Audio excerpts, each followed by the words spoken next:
Alright, sorry people. I am running a little sluggish today.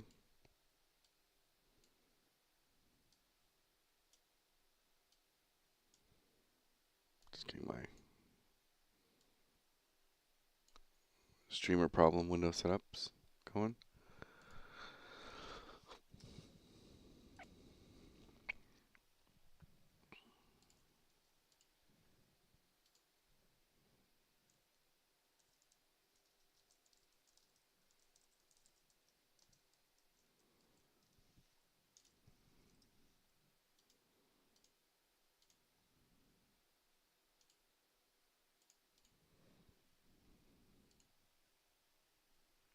Okay.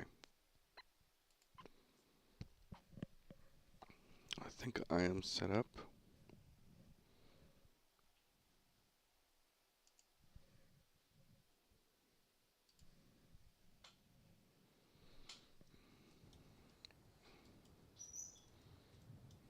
Alrighty.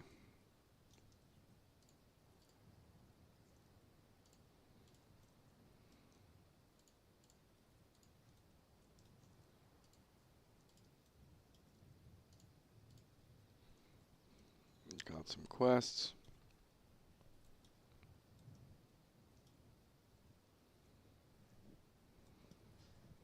I do want to make a note. I think it is kind of interesting to do update the scoreboard. Track player level.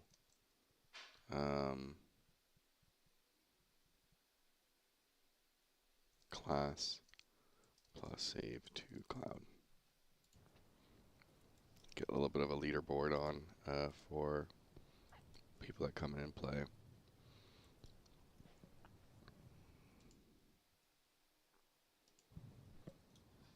Alright, so I might just start a new character. Or maybe I do not create a new character. Maybe I'll just go start trying some stuff. Actually, I do need to create a new character because I reworked damage like crazy. So I need to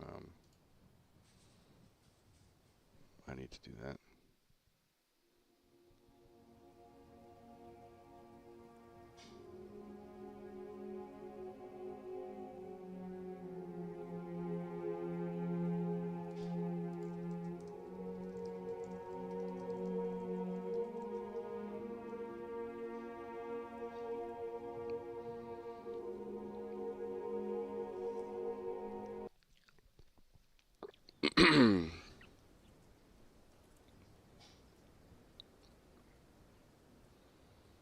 So create a new character. Let's do. I really want to play the Enchanter because I think it's kind of cool how I did the pet system now.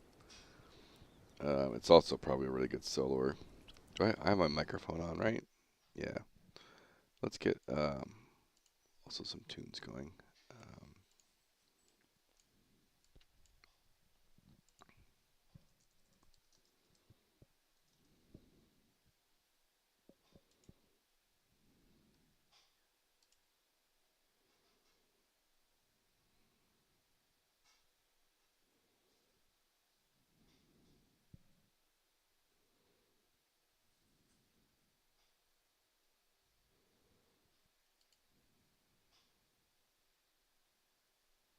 On YouTube.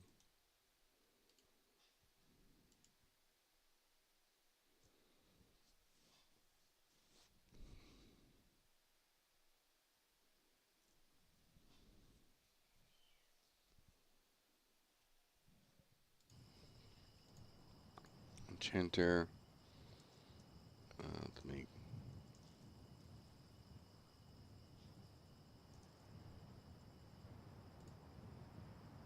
Okay, I did that one already.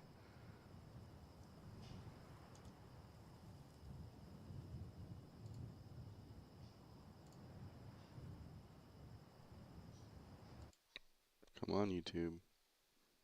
There we go.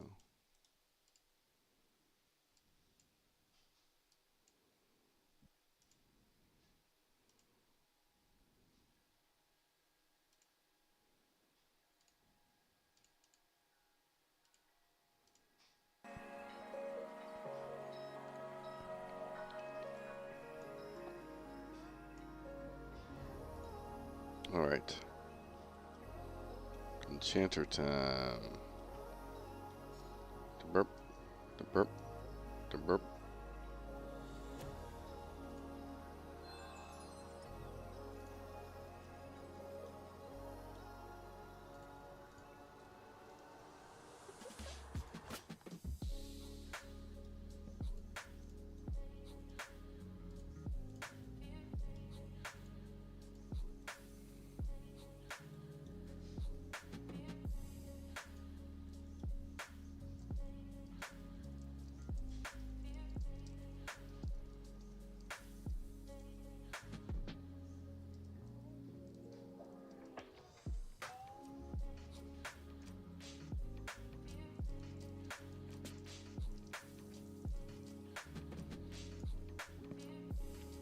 Okay, let's see here. So no loot.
I can probably take off the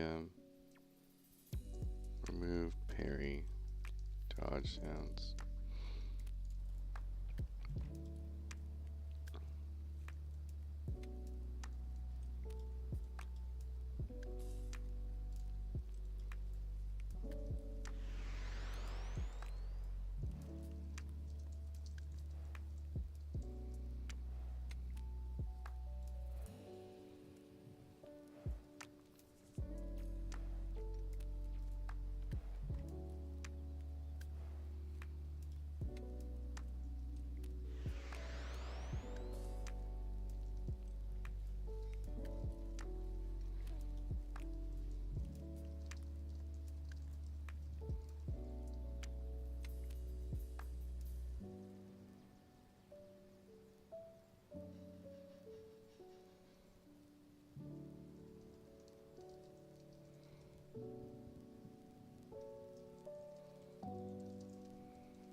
Let's see what this guy's got.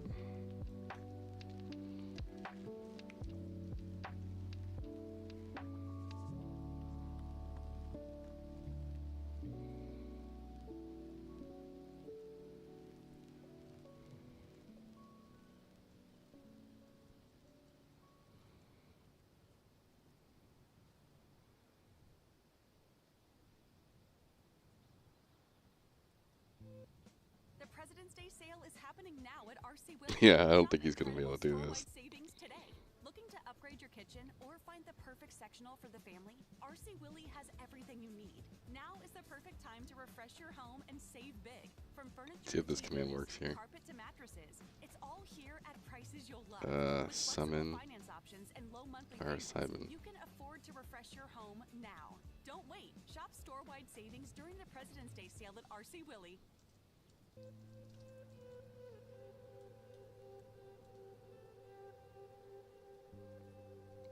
That's cool. My GM, I put my first GM controls.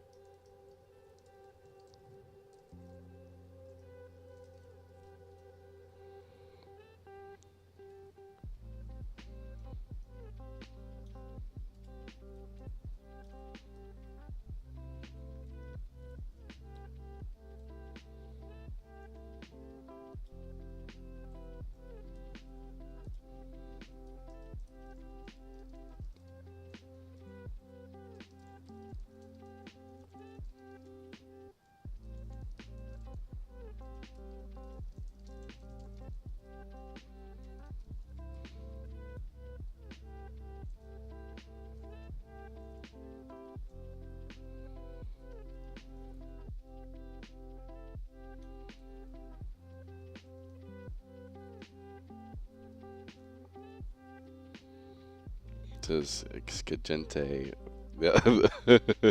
He's dead. Nice try. Nice try.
Alright, let's try TP R Simon.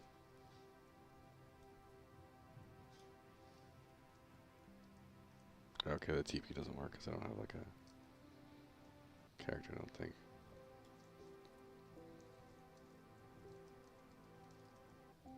Or maybe he left the server. Yeah, he left. He went over to the world.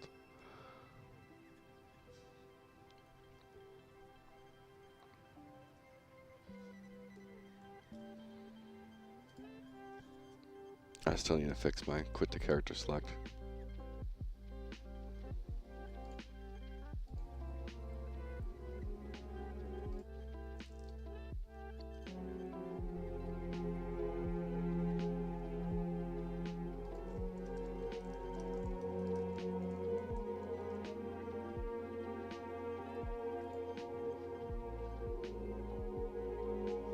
Yeah, he's very hard.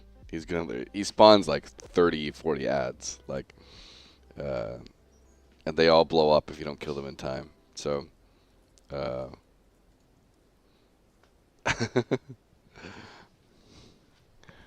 what's going on with that now? I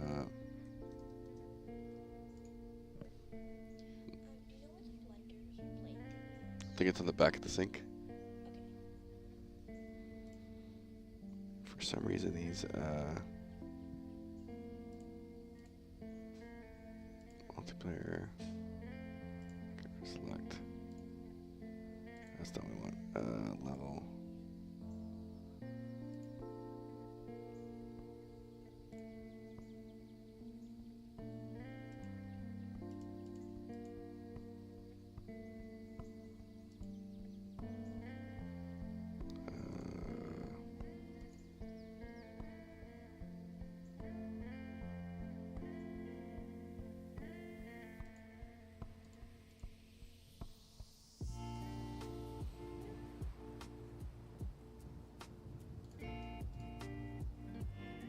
Oh, come on.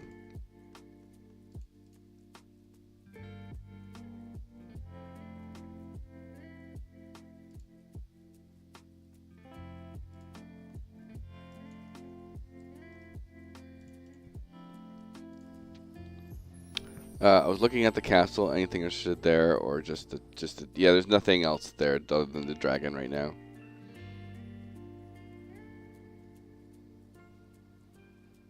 It was mostly a setup of like 2 technical features, right? 1, a first raid encounter, and then 2, a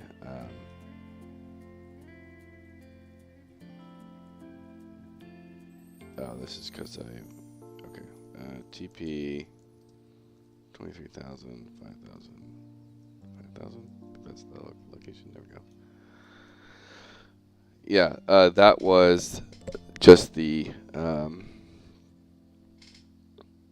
just a technical feature of getting zoning to zoning working and making sure you load with all your stuff. And obviously, we're trying to have a raid encounter to incentivize potentially groups that want to come in and actually, have an actual goal to work towards. And so that's kind of what the main. I want to be able to portray not only that like we have a good experience, but we actually have a raid encounter at early levels, because we want to have that throughout the game a lot. And we might even start doing, like, I might introduce a level 10 raid boss or something like that, and put that somewhere. But then there's going to be the Skeleton King, and that's a 5 or 6 man boss. And then some bosses are going to be like three encounters. There is like 9-ish bosses around the world. Obviously, it's a placeholder system, so like there's a spider boss, there's a mercenary boss, there is an orc boss, a fire boss, a ghost boss, earth elemental boss, and so they give obviously different varying levels of loot, and we want to just kind of nail down that PvE experience. 5k health, name starts with S. Yeah, Shalea. Yep.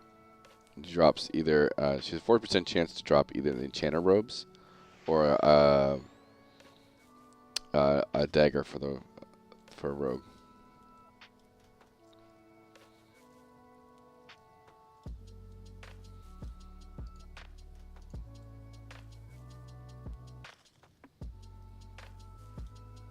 And like right now, the boar boss is up. I want to have like something that walks around and roams and tries to eat the lobies. So I put a boar boss in that has like this really massive patrol path all along here.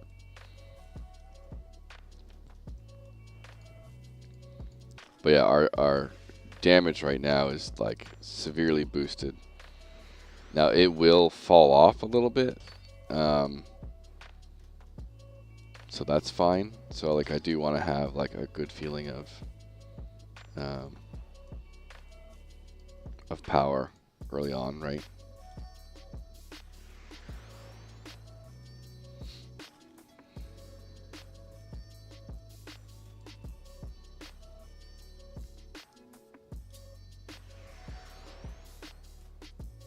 The stuns.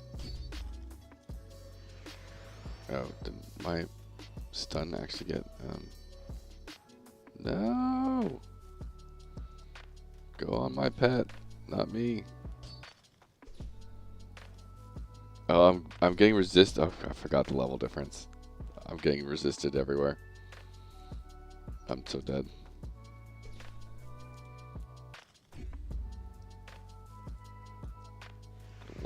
Yep, I'm dead.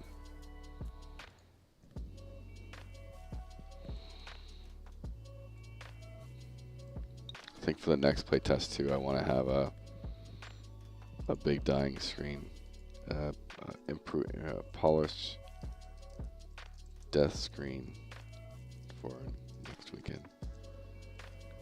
Death experience. Got look up for like a really epic death animation.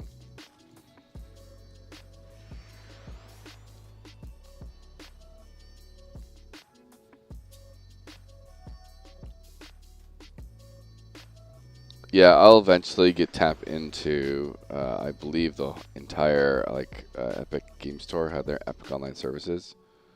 They, I believe, you can tap into their whole chat system. I hope I can just use that and tap into that chat service, but I haven't looked into it yet. Eventually, I'll obviously have something more global and.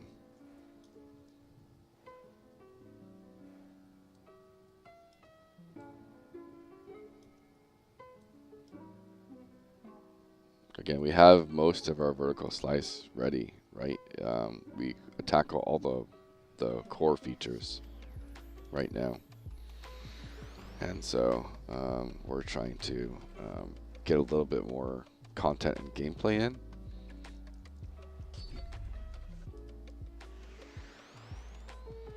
And make sure that people actually have things to do and are starting to feel progression, starting to feel a little bit of a unique combat system. Makes us stand out.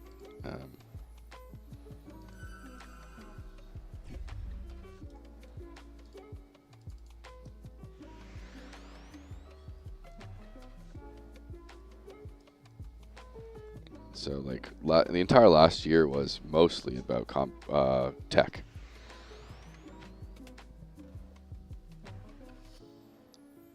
How do I use the TP to get back? So my GM commands are only for me. I can summon you. Summon.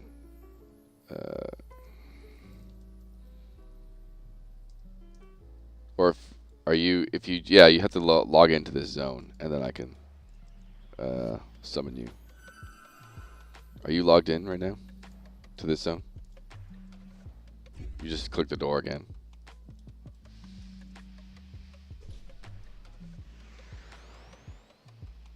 Or you can log in and out. I actually don't save which zone you're loaded into right now. So if you log in and out as well,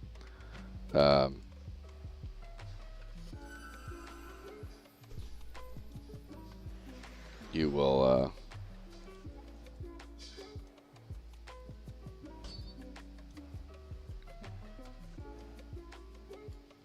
Okay, what the heck? Sucrose trees aren't shining.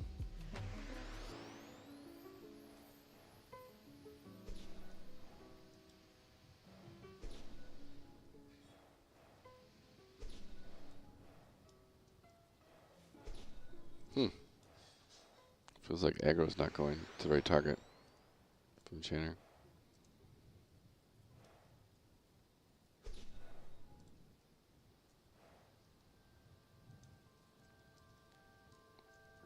Staff.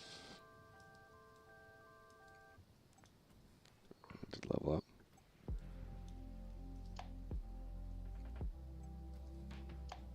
Yeah, that's just visual effect right now. Do you want me to summon you now? Summon.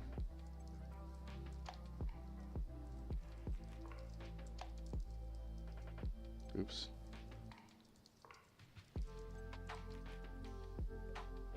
There you go. Hope I didn't screw up.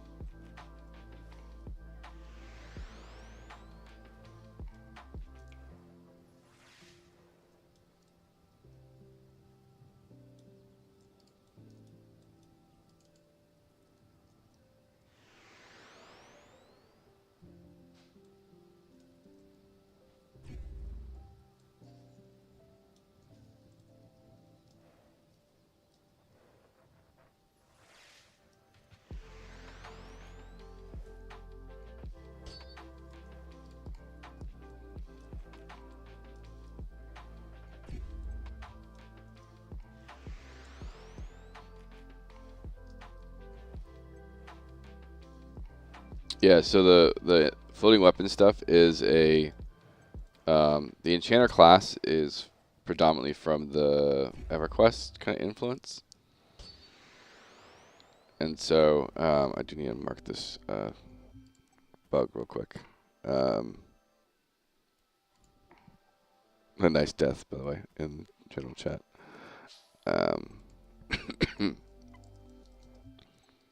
Enchanter pet threat is going to enchanter, not pet.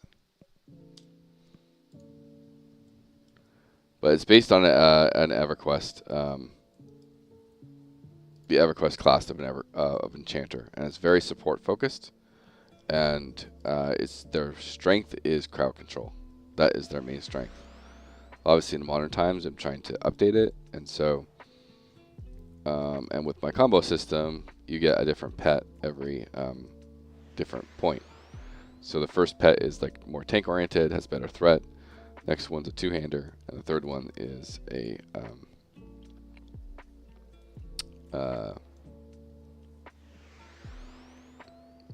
dual wielder, and so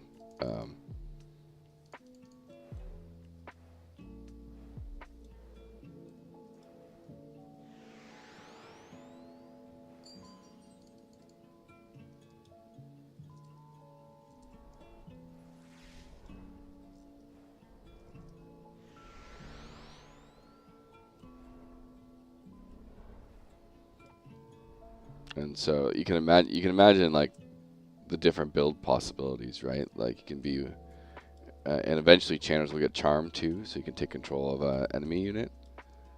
And they're just master measures. Like I can, some games would just call it sleep, but it's also called mesmerize. And so if we have, again, we're not trying to be a very like AOE cleave everything, like pull every as much as you can, then AOE it all down. We don't want that. We want you to have to focus on crowd control, and that's part of the game. And there's going to be classes that very specifically specialize in crowd control.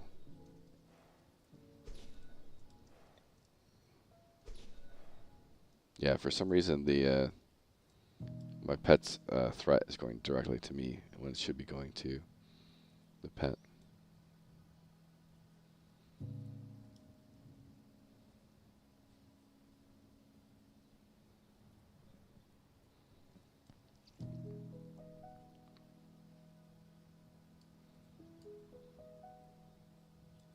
We do have crafting. I don't know if you noticed that, but we do have a whole crafting system as well.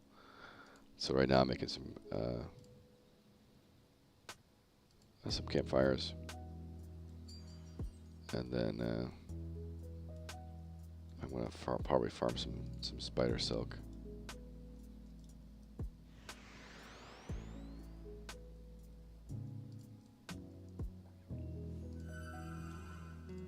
Although I am fighting way under my level right now. But yeah, our damage levels are so big right now.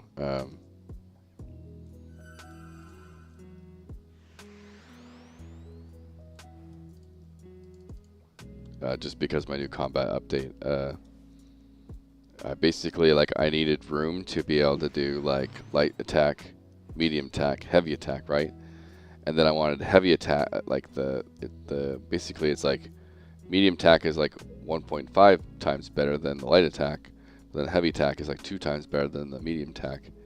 And just as a result of just basic numbers, it was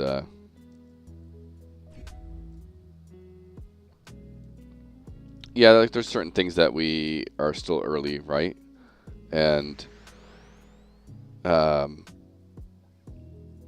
the balancing is definitely off right now of everything. And then we do need more impact with everything. Like before, like I'd be dying right now last patch, but because I have the new damage and things, I'm actually able to kill all this stuff.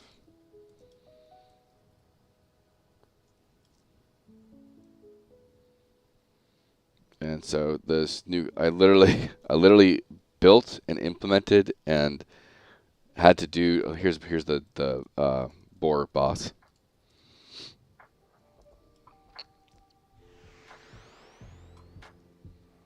And so he has a bunch of stuns and stuff.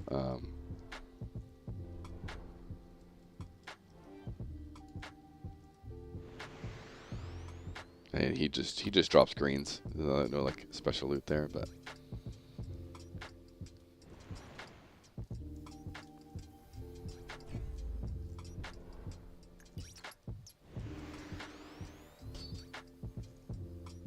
he does like does stuns. He charges. He applies bleeds. These things, you know.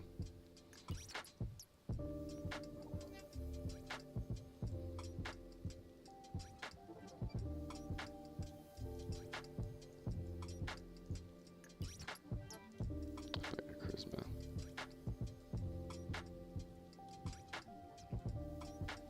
So if you go to your inventory, there's like a little drop button at the top left. I don't have a trade system yet. Thank you very much.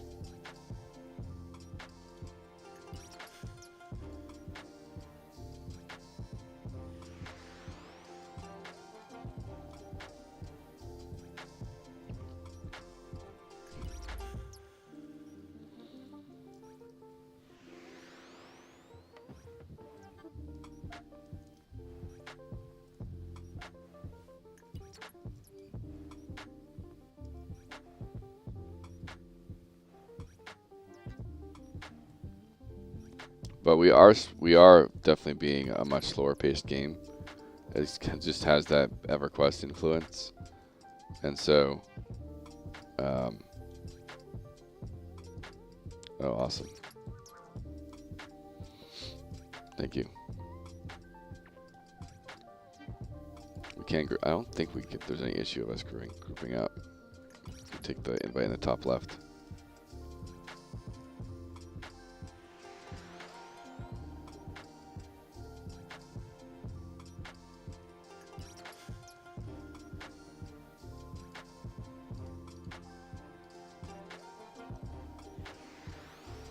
That's your threat meter.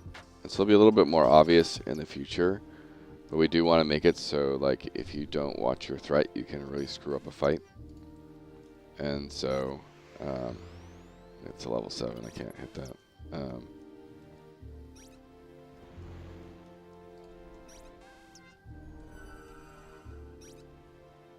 don't think nameplates are working properly. Nameplates are not updating for players. So in EverQuest, if you took threat from a tank and stuff, it could spell disaster for your team, right? I mean, that's true for most MMOs, but most MMOs basically kind of make it eventually lead to the point of tanks have permanent aggro. Everything they do is snap aggro, and there's no reason to worry about aggro, as if the tank's pushing buttons, they get aggro. That's just automatic, they get aggro. We want to change that a little bit to, it goes back to like making sure that you don't have to spam your abilities, and you can just sit there and auto attack a little bit, get your crit bonuses, and then from there, you know, spell out some damage or do your job. Or if you need to reposition, you have time to reposition. You have time to, you know, chat with people. So we don't want you just to have to spam abilities. And as a motivation for that is, it's bad for you to spam abilities. It's bad for you to take aggro. And you want to make sure your aggro is under the tank, because if you take aggro, it can be your fault, right, as a player. And so you need to manage your own aggro. And if you see yourself getting high on the aggro meter in any way, you need to be like, oh shit, I need to like auto attack a little bit. I need to not, you know, do these type of things.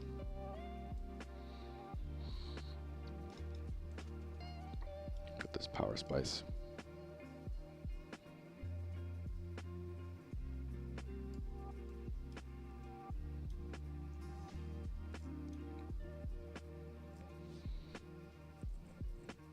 And so it is again, it's like we're not going super slow like Pantheon and Monsters Memories and just EverQuest in general, but we do want to have, you know, some slowness, and the early levels we want to be super fun and exciting and get you and pull you into the game.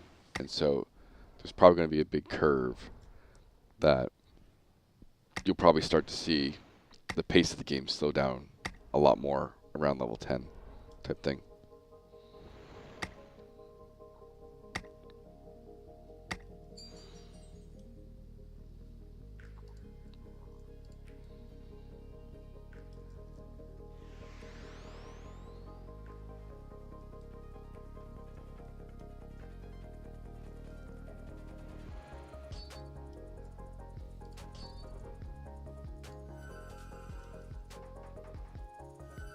I guess you can probably just AoE all these things down, but I might try to do my job.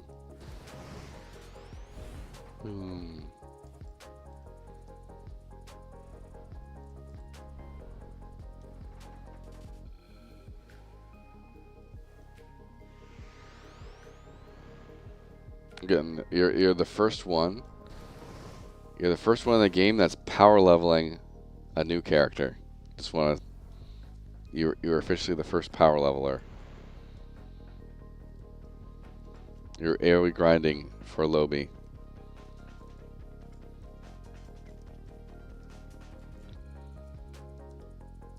I feel like I'm in Scarlet Monastery here.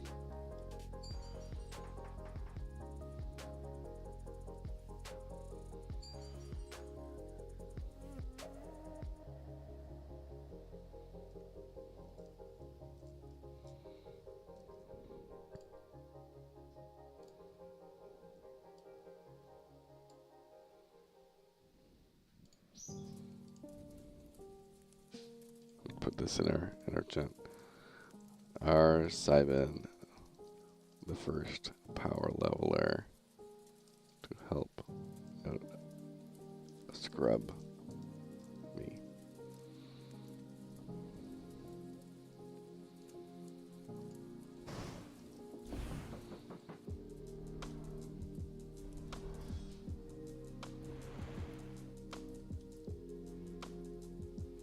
Loot. Oh, that's spider silk. Let's do some tailoring here.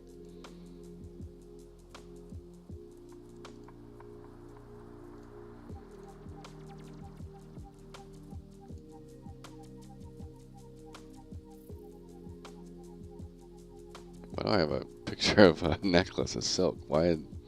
How'd that get changed? What? That's interesting. Did it just screw up the load?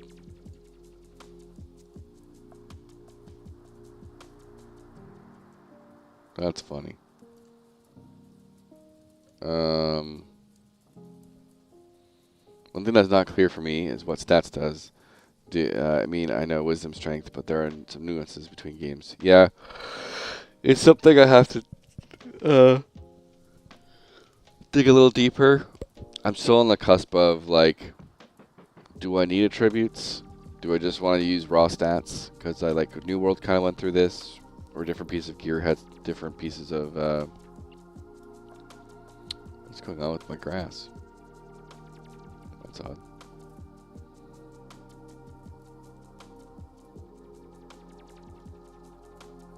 Grass visual glitch. Visual glitching.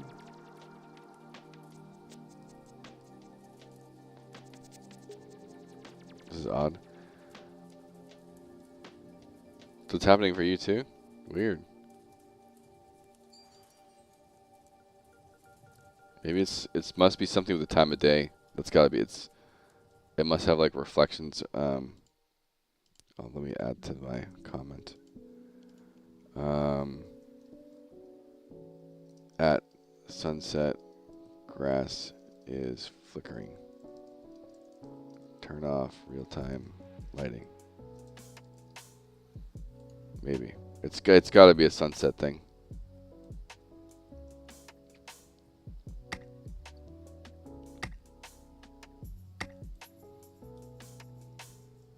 boots of charisma.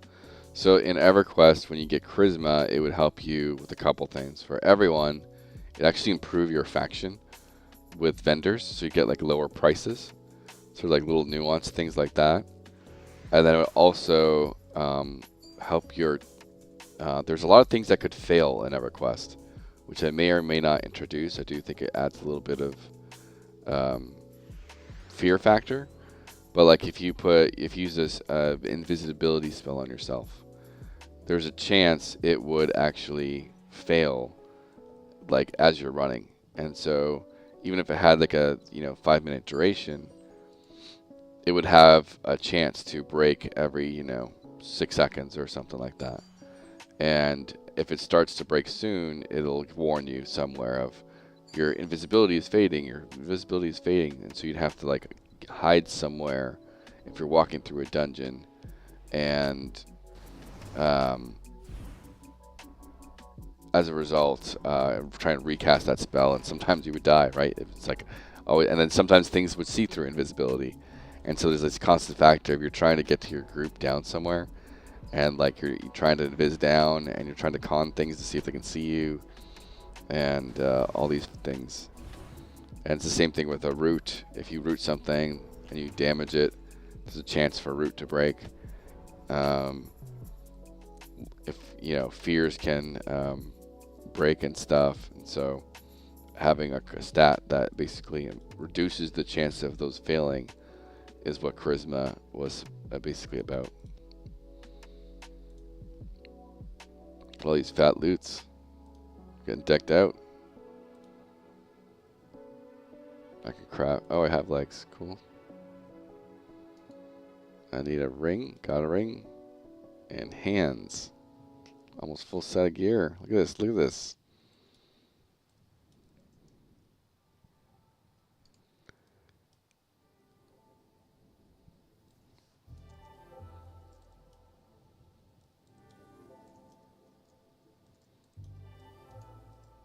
Okay, so nameplate max mana is not being updated. That's the niche.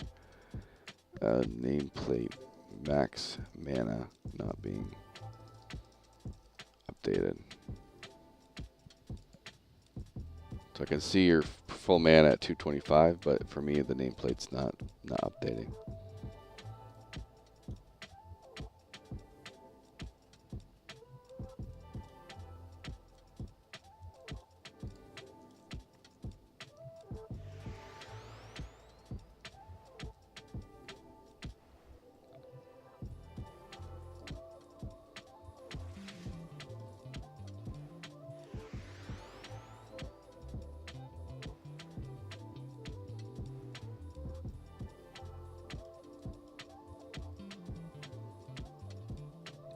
Dagger.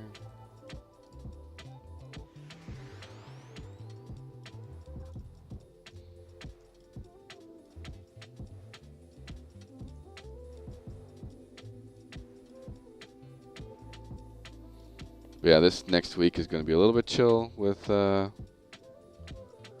potions, no hot bar for potions yet. I'll be making a separate bar for that.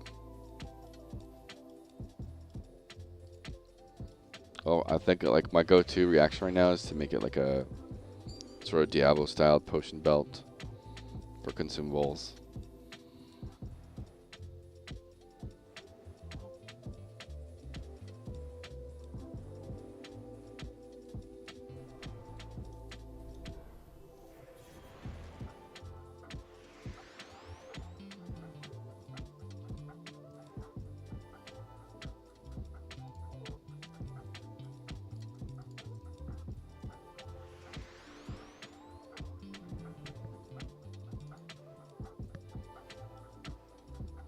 Yeah, eventually we'll have some like chat controls on how long it fades and stuff.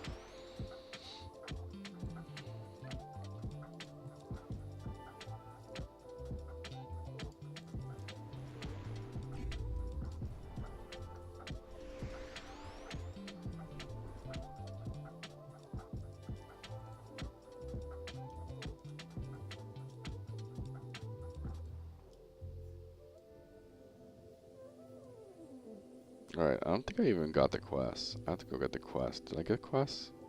I probably did at the start, but I don't have quests saving to the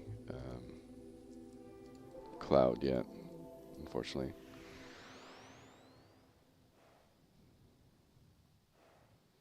Yeah, I've definitely been thinking about that as well. So the first kind of iteration of monster stuff I did was to have bosses and get some loot, some like more fun loot to get in the game. And then at some point I'll be doing a little bit of you know, hey, this monster has this tiny ability, or you know, fire elementals apply a dot on their melee attacks. Maybe a couple of them have make a caster version of some of them. All these things.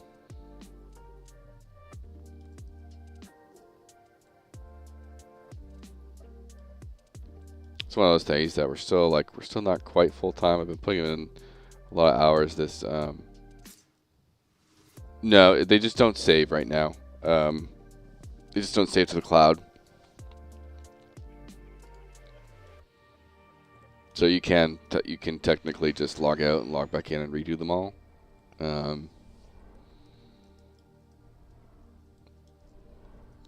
But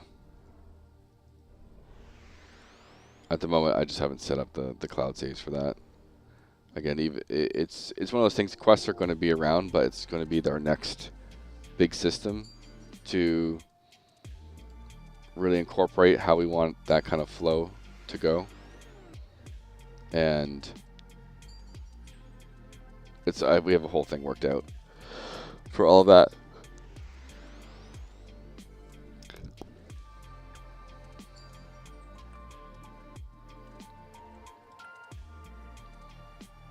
The AoE grinding.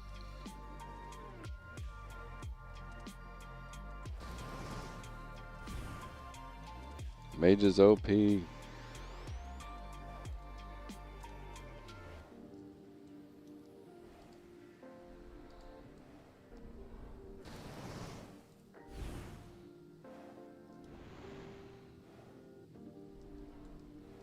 Boom, boom, boom, boom. Look at that XP go off, yo. Bam. Got all this loot.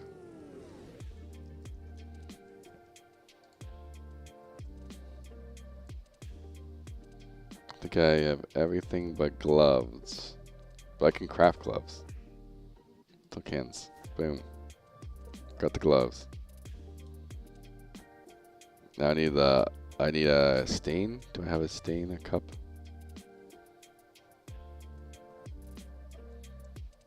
I didn't realize that was a tier 2 Cone of Mysteries.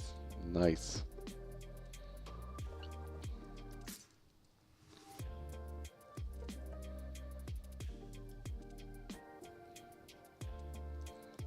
At the moment, anything green, obviously. But then also stain.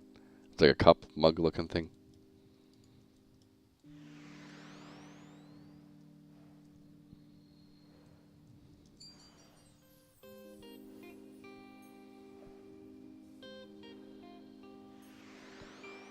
How long do you think it took you to get level 12? How long have you been playing, you think?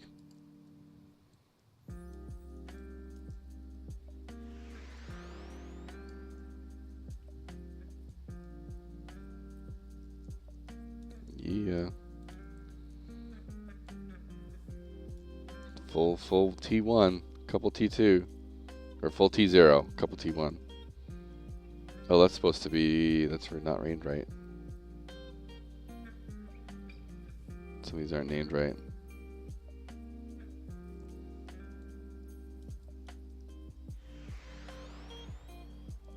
Yeah, no, I get you.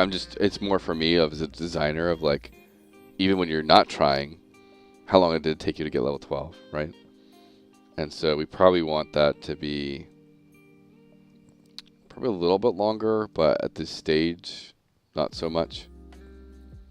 Because we want people to be able to, you know, actually enjoy the game. We don't want it to feel too cumbersome at this stage, because we need people to come play test for hours, you know. And so hopefully they feel like they're progressing.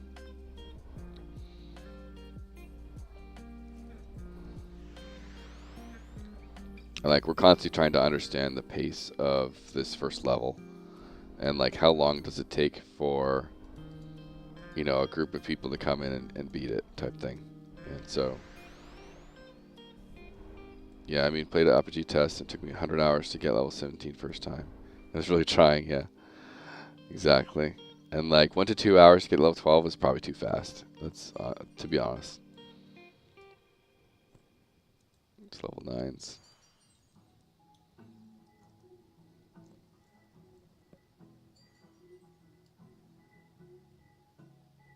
What, the elementals or?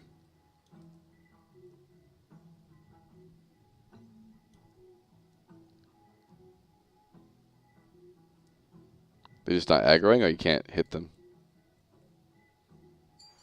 Oh, weird. Oh, it's got to be a range. Yeah, some sort of range setting. Earth elementals have some sort of range bug. Attack range. Follow bug.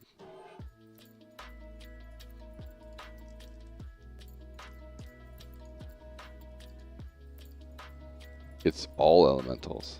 That's weird. It might be a specific. They might be sharing an attack, and that's why. Basic attack, or make custom ones for each elemental.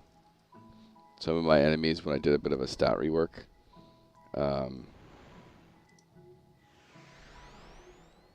I had to change a few things up.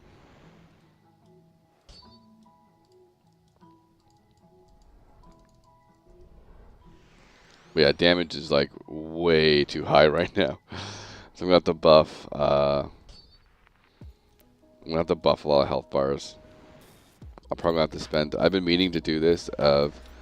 Spend some time. And like it's so hard to you're kind of, we build in a whack-a-mole manner, right? And so it's like, oh, all these different things are kind of feeling meh. Which one's the best one to work on right now?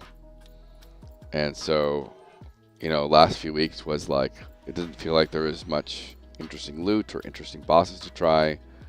And so I want to really prove out my combat system and what you can do with vertical third as well. And so I was like, okay, you know what? Let's get some bosses in and show that we can really create some unique bosses.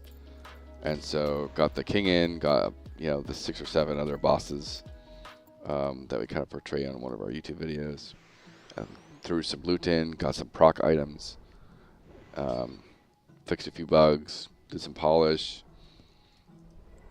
Like we changed the characters a little bit, that they're a little bit associated. They have this tiny little outline on them as well. And so there's tiny things like that. And then I randomly just felt the inspiration to like get my. I've been thinking about this called the rotation system for a long time, and I was like, you know what? Let's try to see how hard it would be to implement. And implementing it took like 2 hours, and then it was like 12 hours of design work and setup, or something like that. Not 12 hours, but I had to basically think about. We have 6 classes right now. And each class has anywhere between like 1, 2, 3, 4, 5, 6 and 8 abilities, and all of a sudden each one of them can have 2 more changes to their effects. So that's basically 16 abilities for 6 classes. You know, a couple hundred abilities to implement, and obviously it's 1.0, so some of them are just damage increases, and I'm trying to think of how to make it special. But you can imagine through items and through your talents, you can change any rotation of those. And I need to think of a better system for naming it, like an orb system or something like that. And we can see if there, I wonder if any of the other names are up. We can do a name route run.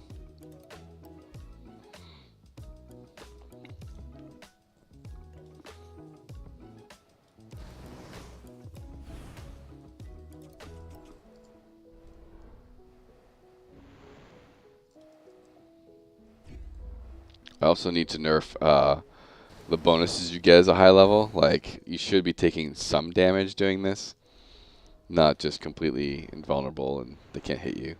That thing. So it's like you want them to get hit a little bit and not be completely immune to everything. Ooh. Oh, ads. My music. Apparently I'm getting Asian McDonald ads. That's new. That was very interesting.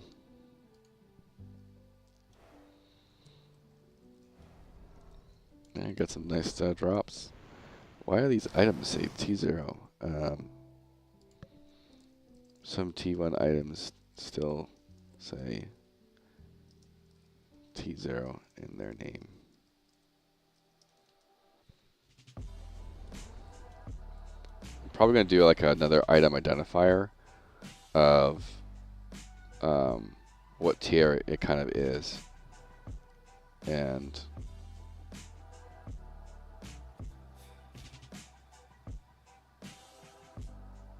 I'll probably do that. Just have like another thing in the corner, bottom corner or something, like tier 1, tier 2. Alright, so let's just do a...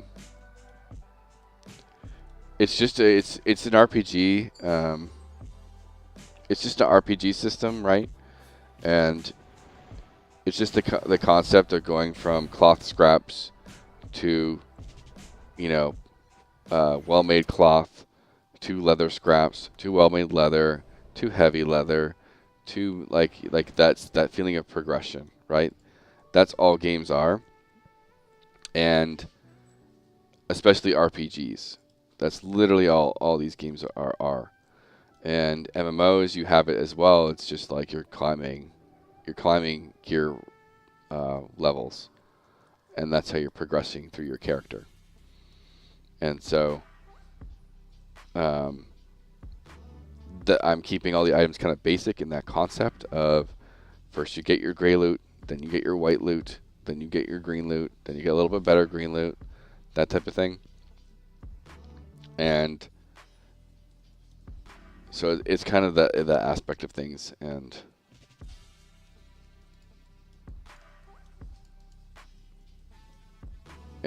when you're like designing an RPG, you're kind of thinking of how do you make someone's number go up, and that's your stats, right? And let's go check on the archer boss, and like we can kill this guy up here. We'll do we'll roam around the world killing the placeholders. And so the patrols are usually the placeholders, so we can grab these guys. There's a guy at the top of this hill as well.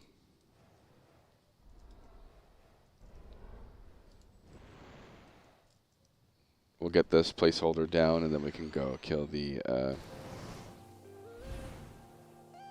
don't know if you got the ghost robes at all. The ghost robes or the enchanter robe. Off of Shalea. You might have also got the... I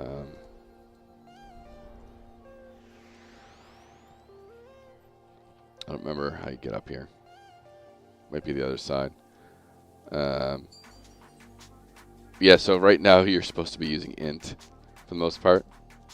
But the stats, honestly, they don't really do all that much right now. So it's not like the biggest of a deal. You think about WoW, right? Like stats, the equipment you got for the first 30 levels outside of a weapon, do they really do that much? You know, not much.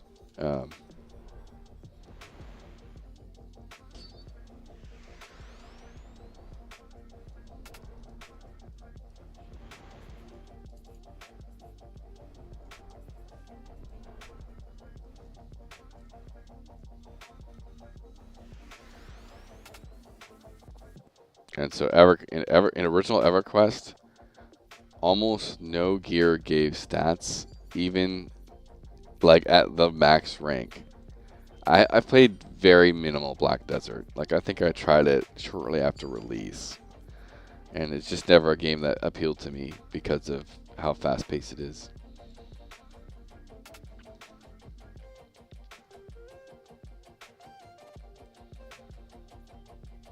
And just, I hate, yeah, their one attack point made so much difference. Yeah. The gear progression in this game will be slower. It's not going to be massive jumps. It's going to be progressive, jumps. Let's see if, oh yeah, the archer boss is up.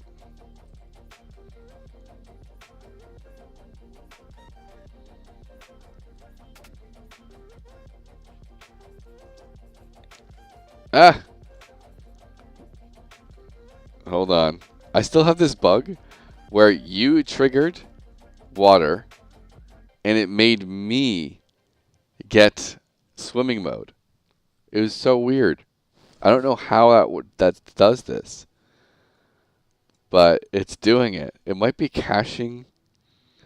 Water volumes might be caching a past target. You might be out of range or something, so it's caching in the target. I can summon you.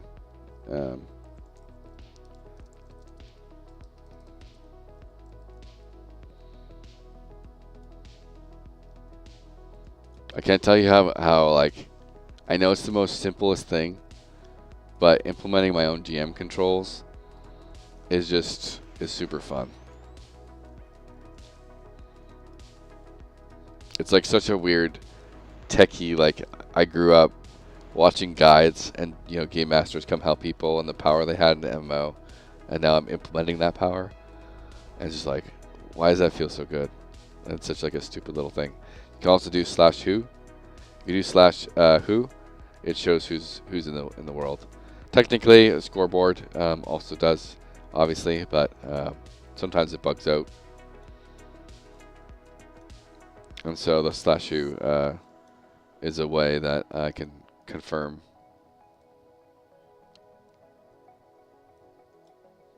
Yeah.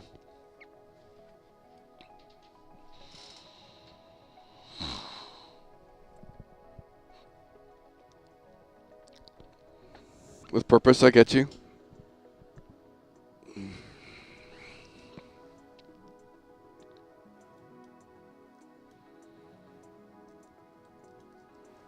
I'll mez one of these. I don't know if... oh, I can't. I can barely hit these things. They're level 12. Trying to actually give you a challenge here now.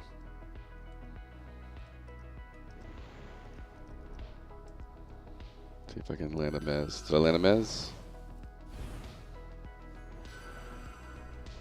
You're probably breaking the mez, but...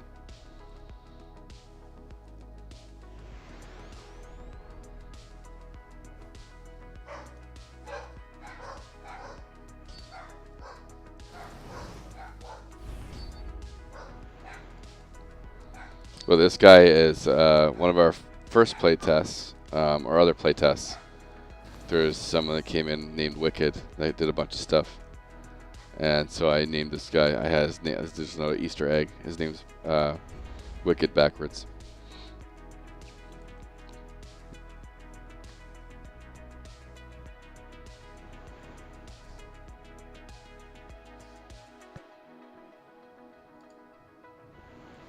One thing I need to keep an eye on is, for some reason, some of the server settings aren't sticking.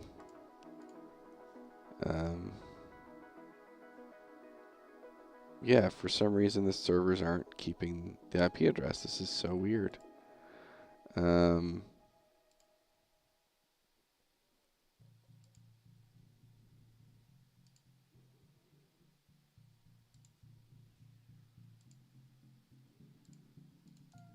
And so it basically blocks people from logging in.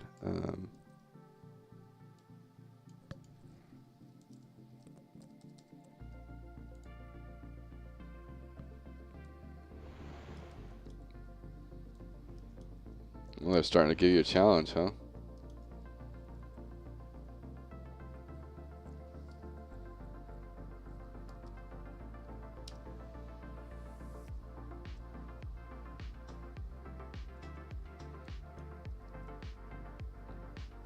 I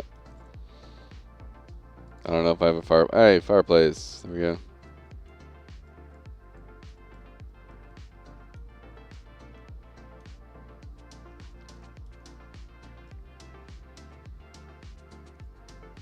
I think this guy does hit kind of hard. He does have like. I'll wait for some of your reactions to some of his abilities, but you can try and pull that right one. Get him solo. Let's try that.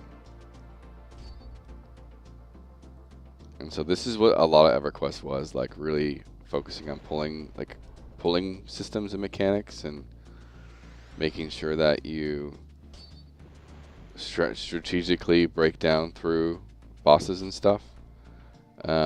Sometimes there'll be like patrols around here and you have to wait for the patrol to go away, tag him, kill him solo, then get the next boss, you know, as you fight towards this boss to try and get, you know, the best loot.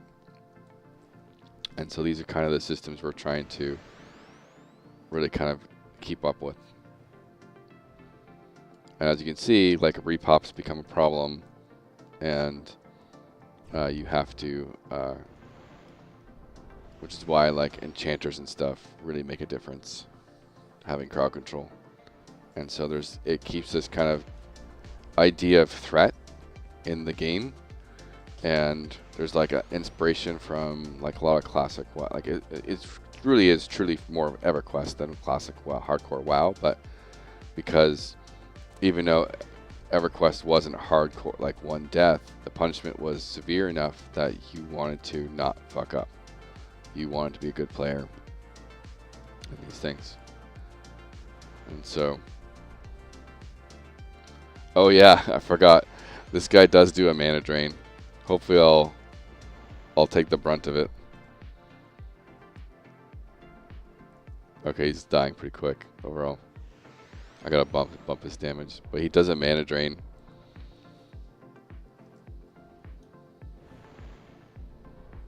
Cool. There's the bow, the wind slash.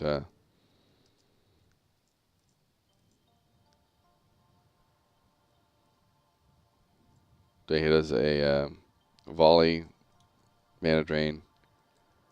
Yeah, that goes back to the whole, like, I just put in a massive amount of damage to the game.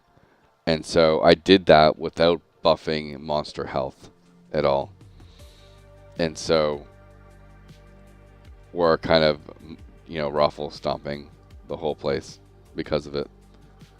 Like, last patch, you would have never been able to you would have died so many times from just like 2 mobs on you, you know.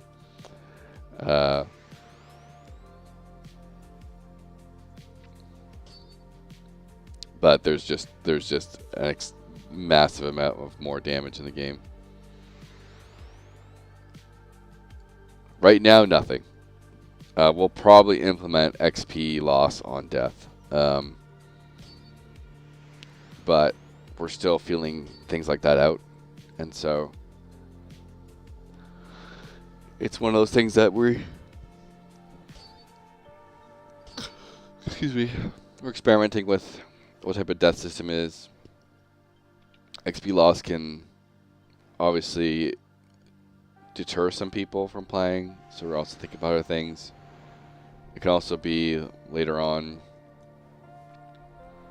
you might lose the camp you're doing, so we might have official camp systems for dungeons, where like say this, like the idea of EverQuest was a group could sit, you know, right here in this spot and get good XP, and while they're getting good XP, names are spawning that give good loot and a chance for really good loot.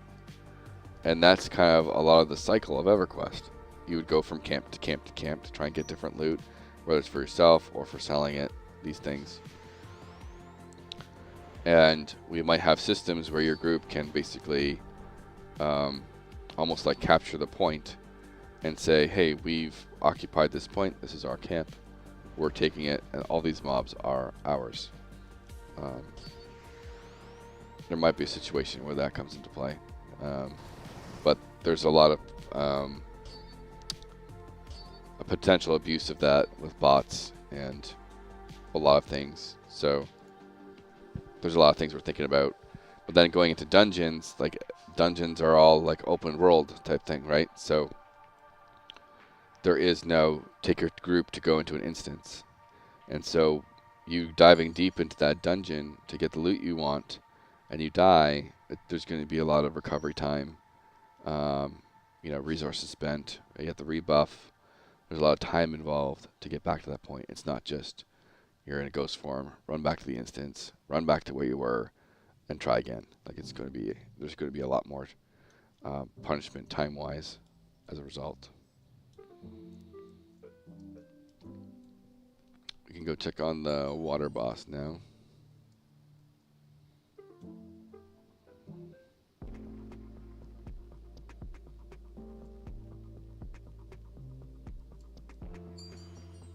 Yeah, we can go to the fire boss drops the staff.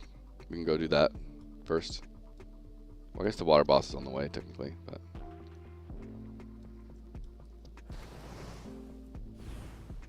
there's still a weird issue with animations not replicating right.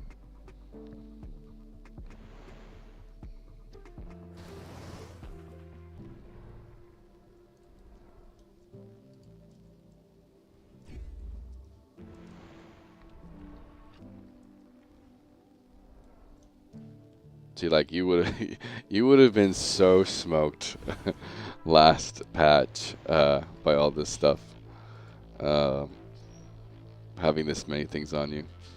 So it's kind of funny.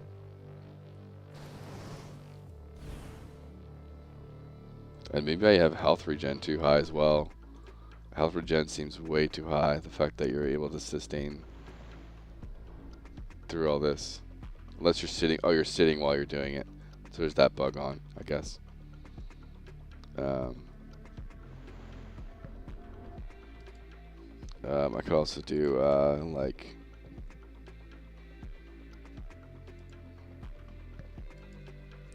make sit do rest do less in combat, or prevent in combat.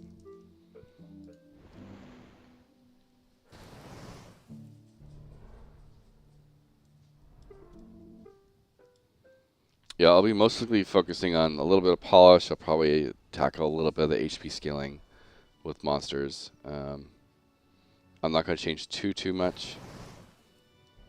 But yeah, I'll definitely be trying to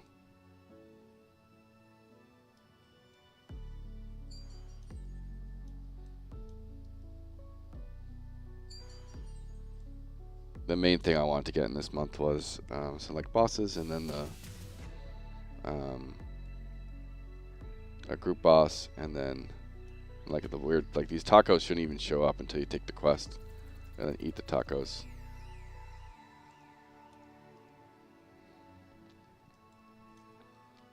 Tacos. Yeah, I know. I wrote that down already. I don't know why it's doing that. So there is a water up there to the water. You probably saw there's water elementals. There's a water elemental boss there. And then over here is the fire elemental boss.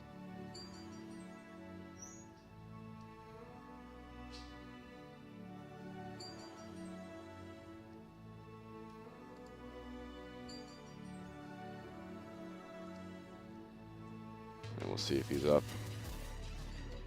He drops a staff that gives you a chance to proc another attack.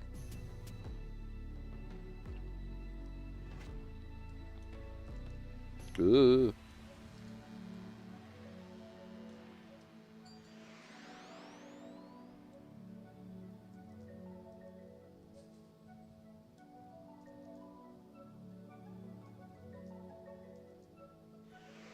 Yeah, I must have made some change somewhere on a certain attack, and it's messed up a bunch of them.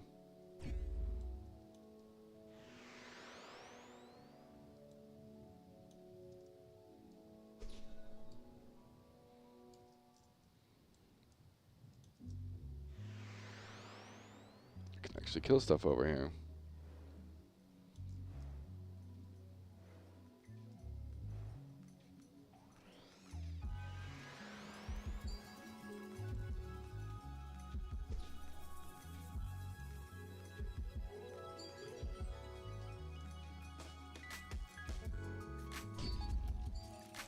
I also need to get a bit more content out. I gotta think of my next video I want to talk about on my YouTube. This content's helping a good amount. Just trying to get some comments and stuff. And I try to tackle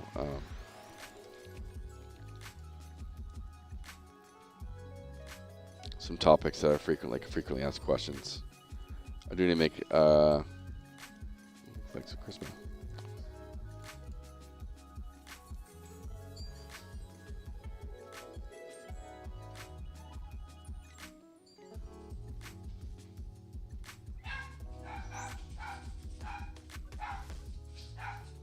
Yeah, I don't know what's going on with all this stuff. Grass and flickering and things. I've never had this issue come up. My dog's going bonkers.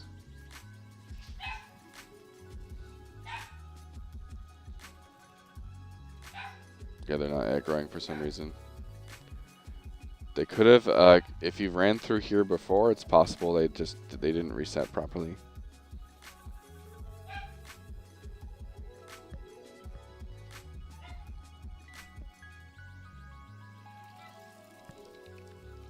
So polish, monster resets. Make sure all enemies have proper attack range.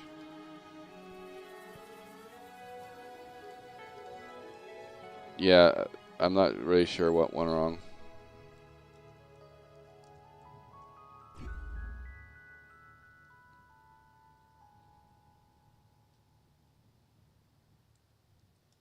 Yeah, some ability must have not just been set up right for some reason.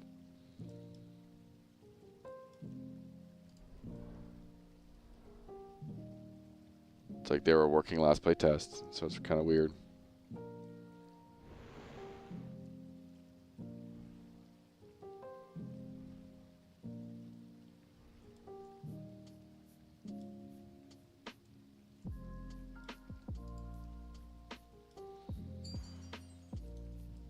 Oh, one interesting idea I put in my notes.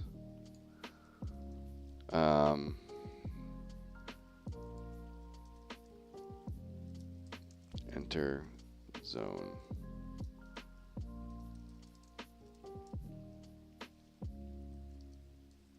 Or a way to portray each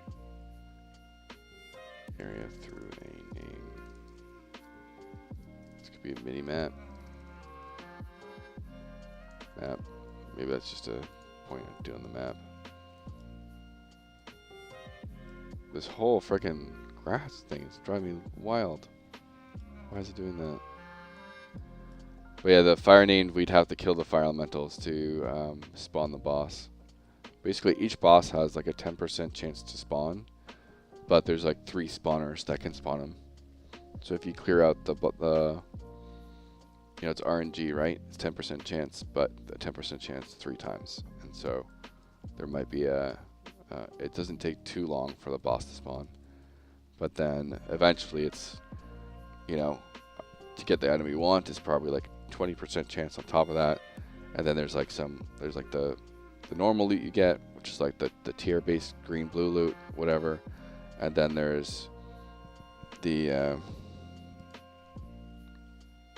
yeah, it's doing that a ton for me as well.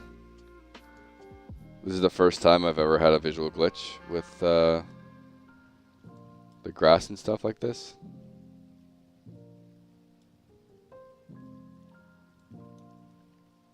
Oh, you know what? I think I know why. So I replicated our weather system. And when you're replicating weather, you don't want a bunch of randomized variables. You want the visual experience to be the same. And so I have the wind frequency, I think, locked at a direct amount, which is causing, like, it doesn't have a proper range. I think that's what it is. Visual glitch could be due to recent weather day-night cycle changes. Okay, wind. That's probably what it is. I made some adjustments to wind, I think, to make sure that, like, if everyone kind of experiences the same thing, and that's probably why some trees are going wacko and the grass is going wacko, because it's the wind potentially not working right, or it's just lighting. I don't know.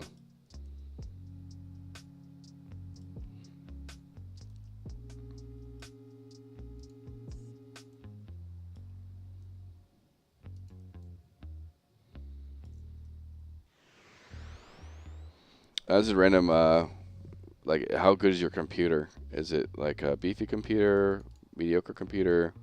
How's the game running outside of visual glitches and stuff?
Even my pet is having issues attacking sometimes.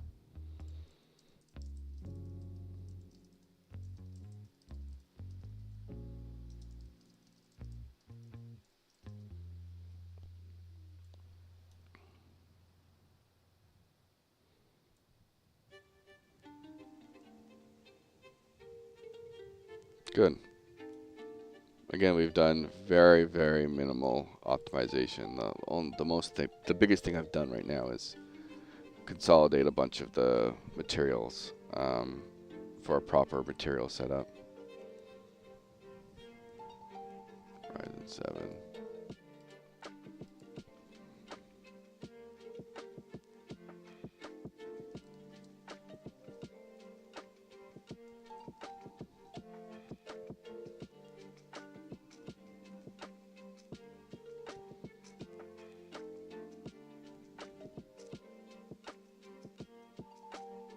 Okay. That seems like a pretty nice rig.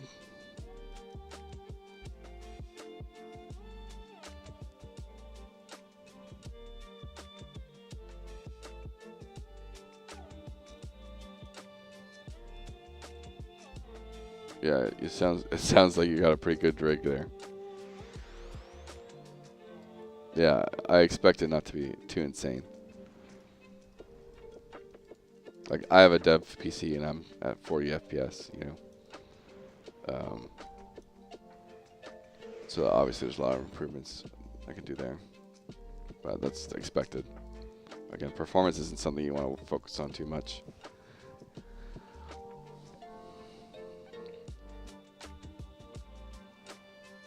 Until later stages, at least.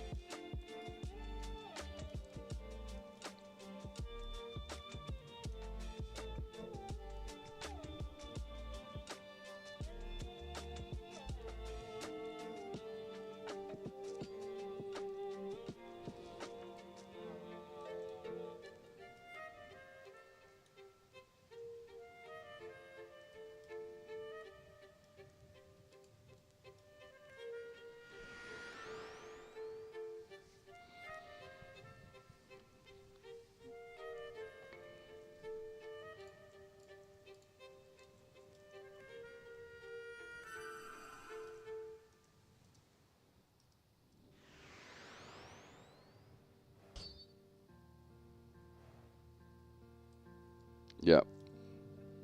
And like just the whole fact of we're using so many marketplace assets, right? They're not even custom made. We don't even have, you know, a proper setup of all that stuff. And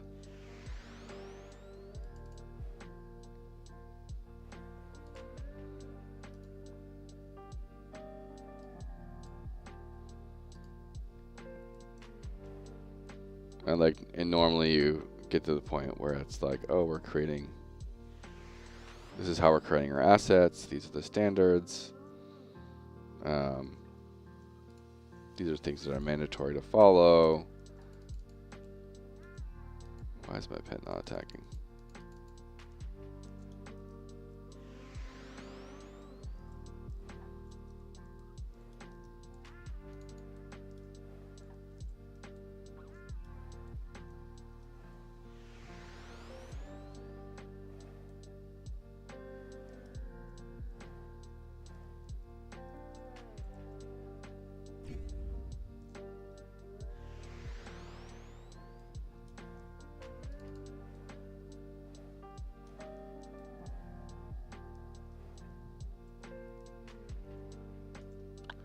I started learning programming because I want to make games. I ended up as a back-end software engineer. Cool.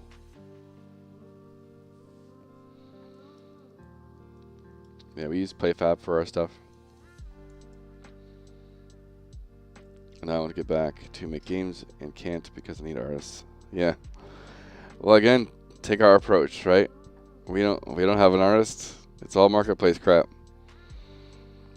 And so you can build a product without an artist to get it going. Try and get funding, and then hire the artist. And so now my wife's like art director. She's an artist. All these things, but I'm talking like 3D models and stuff, you know.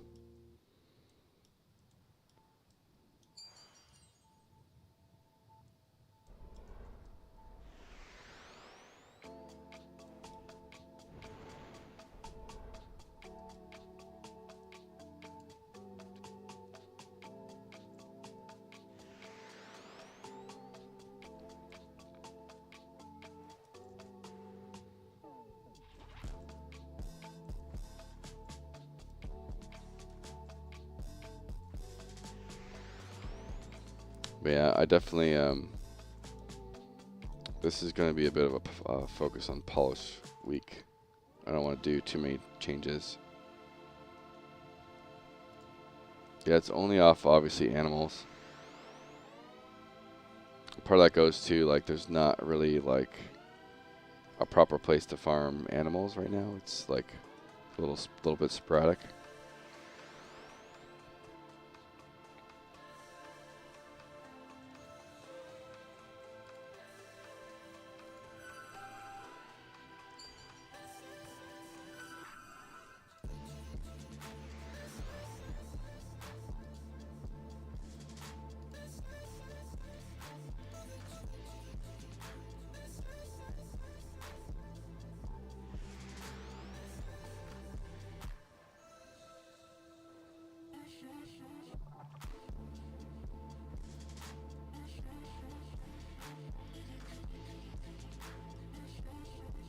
Yeah, I'm going to mark this down.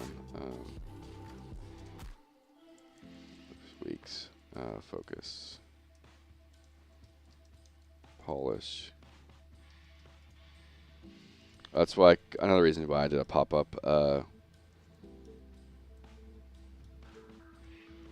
Meat is really good to find. What's hard to find? So when I was cooking before, you made a fireplace. Does it? So fireplace gives you like a regen every 6 seconds or something. And I don't know if you noticed it. It seems like there are visual glitches right now. But there are sucrose trees, and so like usually they're glowing. This one's not glowing for me, but this sucrose tree also you can loot, and it gives you a bit of a heal. It's supposed to help soloers just sustain a little bit, especially like in the early levels. And so a lot of times in a group, one person can go over and get it for everyone. It is AoE as well.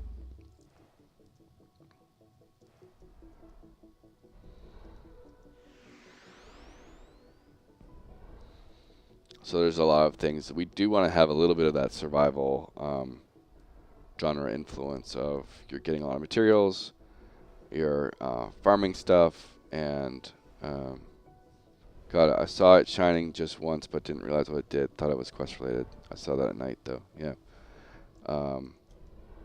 It's very odd that. So I did some changes to how some of the replication stuff works, and the trees are replicated through what's called dormancy, and so they're not considered replicated actors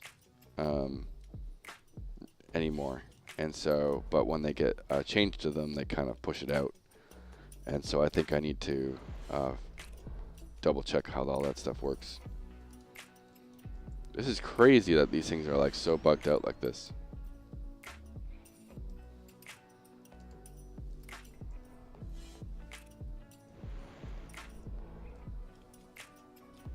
Oh, they're going to free farm some. Oh, there they go. Now they're fighting.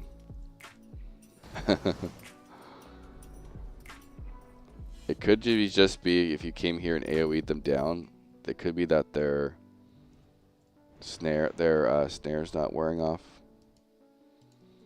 Is mage AoE snare not removing properly?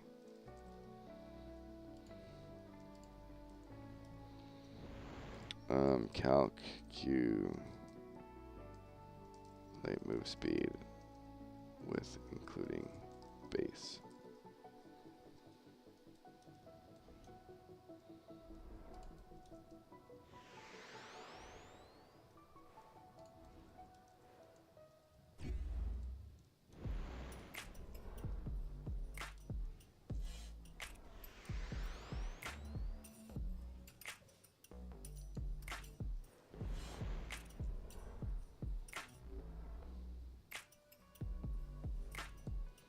But you'll see the fire named, if he spawns, he's blue.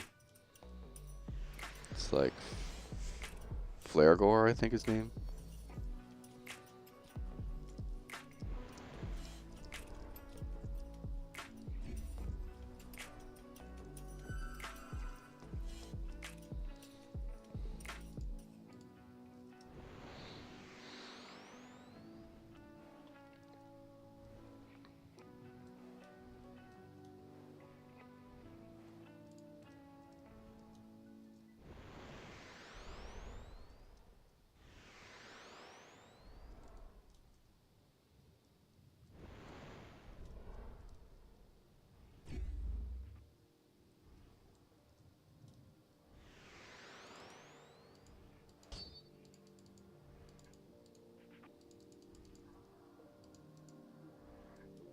Even my pets were there, like not responding very well.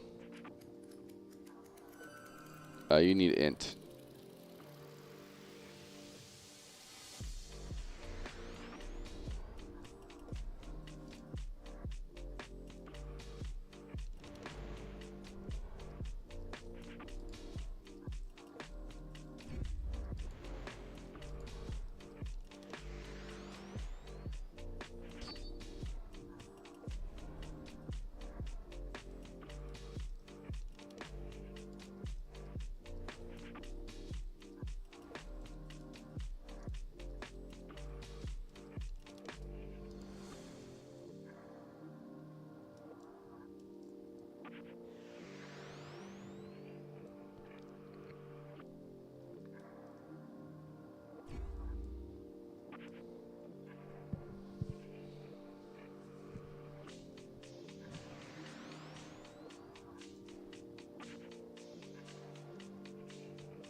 So yeah, we can camp the fire elementals for a little while and see if we get a spawn and get your staff.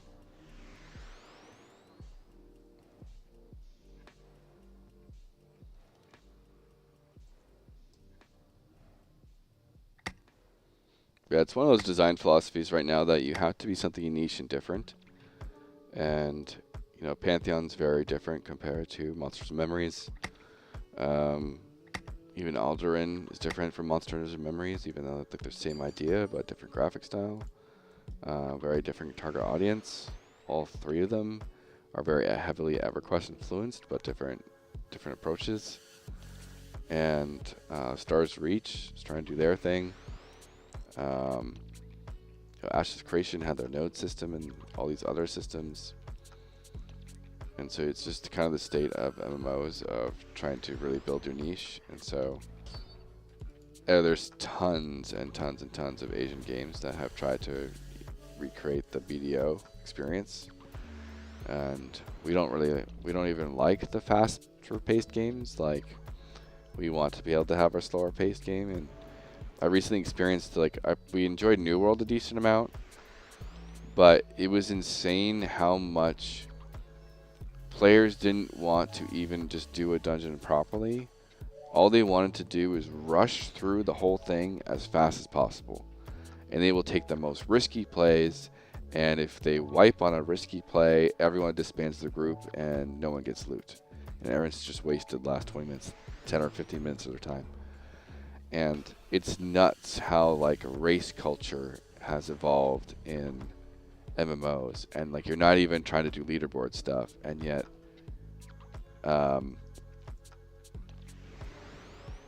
New World, like, when I went back to New World like a few months before it shut down, or, you know, started to stop, the layoffs happened, it was insane. Just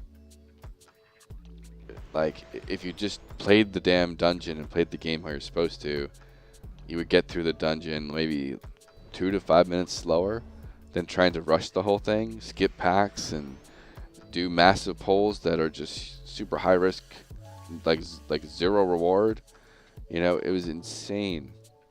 And so we want to slow that pace down and have people actually do the mechanics of the game, actually play the mechanics of monsters and bosses, and not have this idea of just oh, we're doing this dungeon, well, we gotta do dungeons back to back, and they better be 10 to 12 minutes long, or this group sucks. You know, like, it's crazy how much rush culture in New World was ruining that dungeon experience. And you'd have, like, you know, mages and squishies pulling packs of monsters and bringing them to the tank if they weren't just, like, on crack running around trying to pull everything. And it just made the experience so bad. I don't want to go back to anything like that.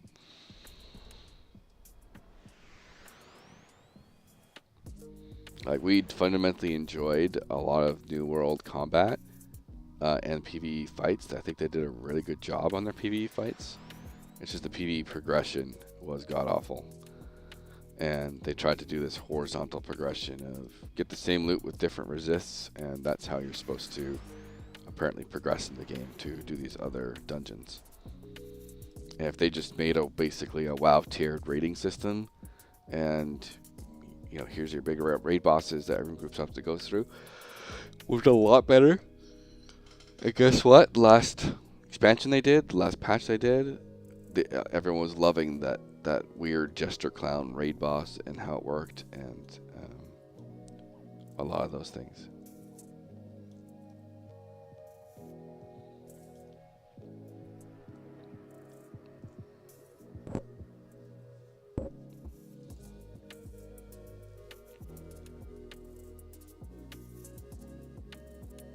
You played both group and solo MMOs, yeah. I've been off MMOs a little bit. New World's the most recent one I've played.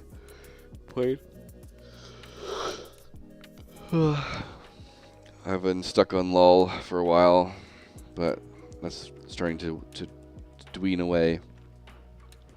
I had, like, tons of breaks in LOL, obviously, but I played group MMOs, solo MMOs, and my 10 cents is that any MMO focused on groups don't live longer. It's the thing if they don't balance solo and groups, right? And that's the key. And so as you can tell, our first open world here, you can solo just fine.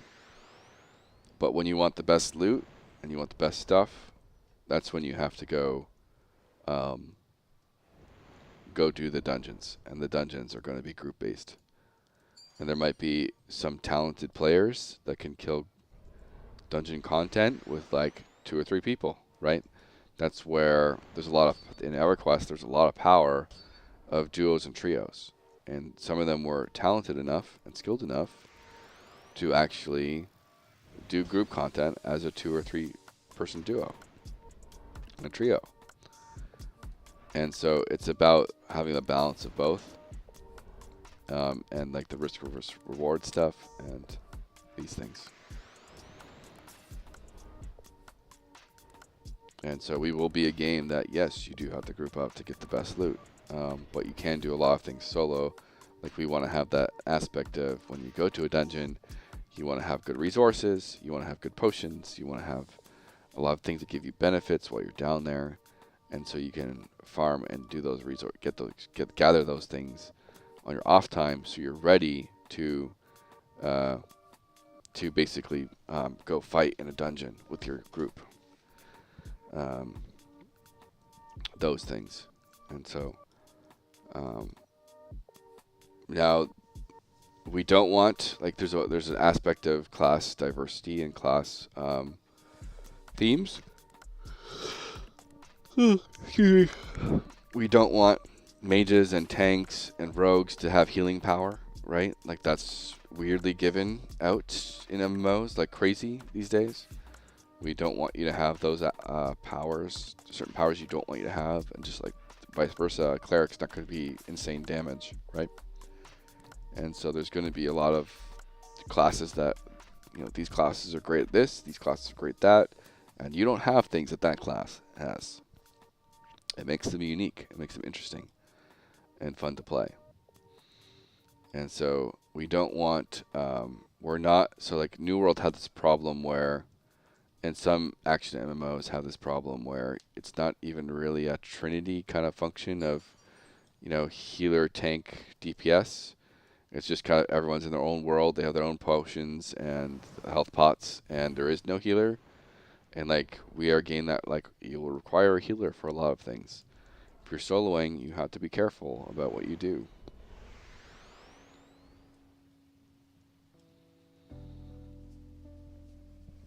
We don't want tanks that just have crazy health regen or healing abilities and lifesteal and all these things.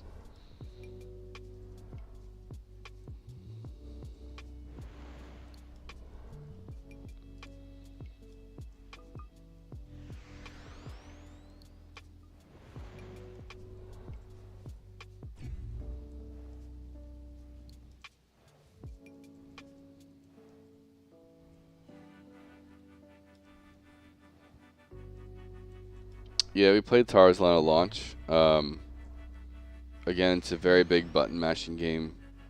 I played a healer in that game.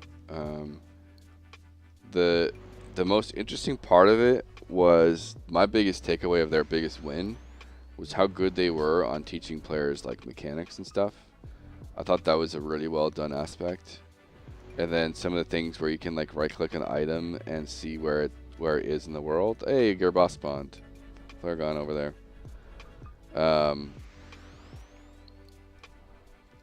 But yeah, we played it. We got to max level and stuff. We did some raids. But overall, it was just kind of like meh. The fact that there's no mana, it's all cooldown based.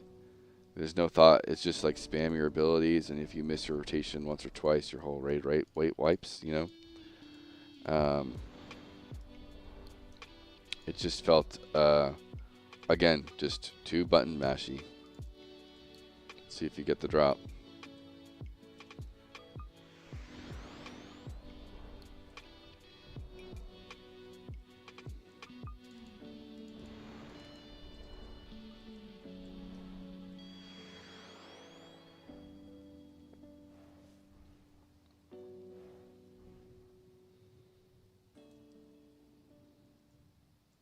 No staff.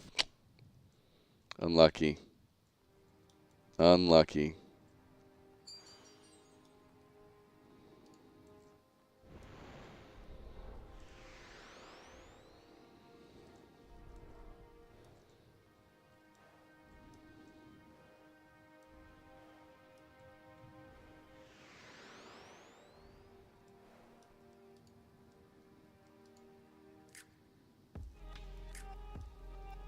Okay. Like, I think the last boss I was trying to kill was like the spider boss, whatever that was, and we were pugging it, and there weren't enough tanks. No way. That's hilarious.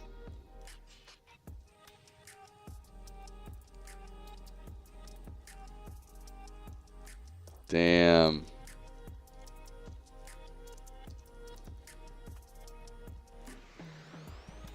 I don't think I played much longer than a month. I think I maybe killed the spider boss once. With the two sides that people had to go kill, and there was always like the other thing I hated, like they commoditized raids, and I don't think I liked how that was.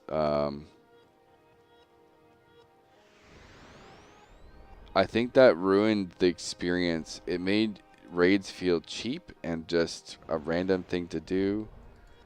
There's another fight that was like 5 bosses or something. Like there's 5 enemies you had to kill or something. I remember like a nature world. You're looking at a bunch of different enemies to kill or something. The druid. It was the druid guy. That's what it was. It wasn't he like splits into clones or different worlds or I don't know, something like that. But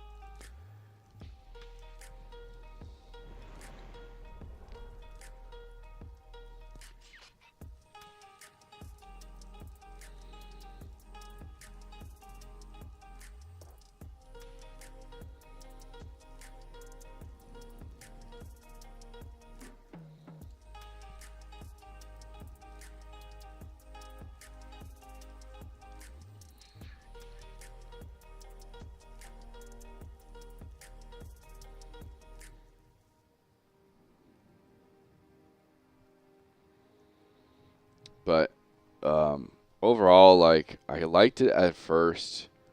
Was it kind of interesting, but in the end, it was just way too button mashing. You were spamming everything on cooldown, and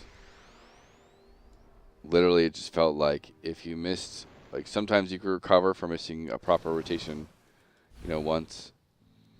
This is coming from a healer's perspective, but once you missed like 1 or 2 rotations properly, like everyone's dead. Like I like the game as a whole, but my point is there was not a lot of people willing to play tank because tank needs to command the raid. Yeah, I played DPS. Yeah, tanks are always so low in MMOs. But that's so I typically play tanks. I was a tank in New World, tank in WoW, and I think New World did a fantastic job of making tanking interesting. And so there might be a little bit of dabble of that I bring into this game, being a little bit more reactive. But also in EverQuest, there's the idea of a puller as well, and sometimes takes bring on that role. Sometimes it's a different class that does pulling as well. Sometimes you have monks and stuff that can pull and then feign death, and then they basically don't. They can split camps and stuff. But then once the camp is split, then the tank can just go and walk up and pull everything themselves, and a lot of these aspects. So we want pullers to exist in the game. We want tanks to exist into different variants.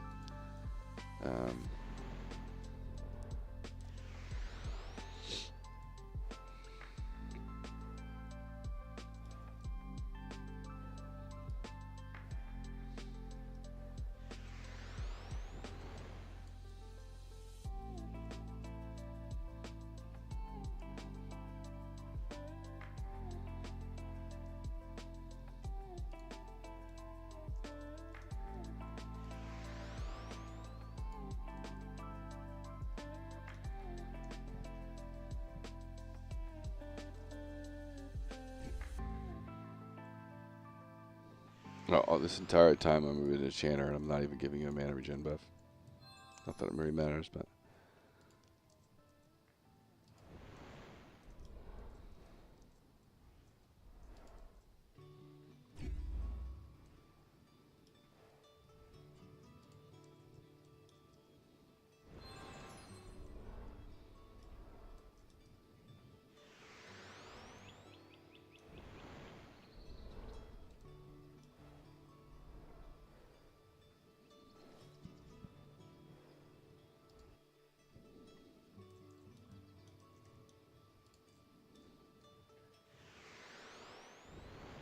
Yeah, he's the only one that drops the staff. That's the idea of a lot of EverQuest style stuff, is you have bosses throughout the entire world that you need loot for, and you have to go and camp that item, you know? And how we're trying to extend that even more is that item might actually be a crafting item or ingredient for a bigger staff later on in the game. So you're going to want to keep that staff and get it along your journey to the max level. That way it doesn't feel like you're wasting time by taking your time as you level up. And so we want you to really have a good reason to experience leveling, experience each dungeon, and go through each dungeon, because it will actually, you will need to, it's going to do two things. It's going to make people want to go to these dungeons early and play with other people. And two, the people that skip it will have to come back later as a high level, and that'll cause like foot traffic and interactions between high levels and low levels. That gives opportunities for like people just saying hi, power leveling, all these aspects, buffing people. Sometimes the high levels give out like random loot to low levels, all these aspects. So it will create a little bit of social interactions with people. And that's what we're really trying to do is, like I think it was, who was it? I think it was Joppa from Pantheon, or maybe it was the Monsters and Memories guy, Loving Robot, that talked about how the old MMOs were a chat room with dragons. I love that I love that analogy of classic MMOs. It's chat rooms with dragons, and so the game itself is supposed to be like just a icebreaker to bring people together, and a common thing to do while you chit chat. And it goes back to even the guy that made Exploding Kittens did a talk, and he talked about a lot on the fact that like the goal of any type of tabletop game is just to be there for players to interact with each other. And because that interactions with the different players, that's the game. That's what makes it fun. And that's what we're trying to do with Tearyn. And so I love the idea of chat rooms with dragons. That philosophy is fantastic.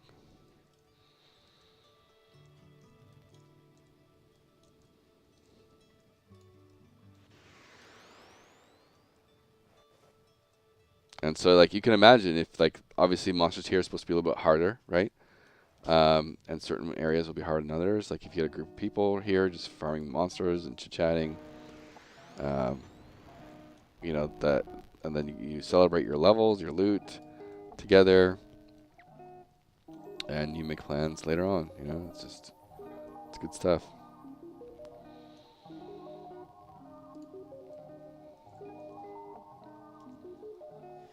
I definitely need to up the chance for weather too. Weather is way too rare now.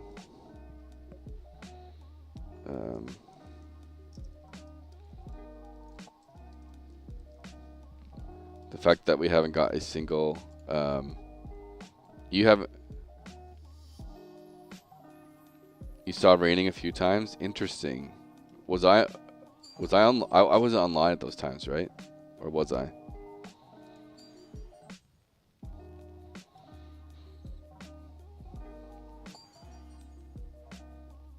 Maybe I just didn't notice. I don't know.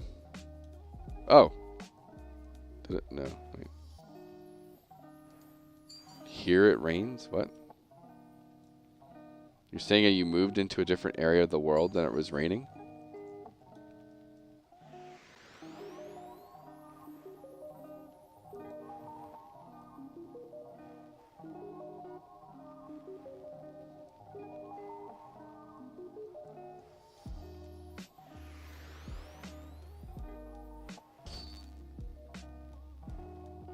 Yeah, okay.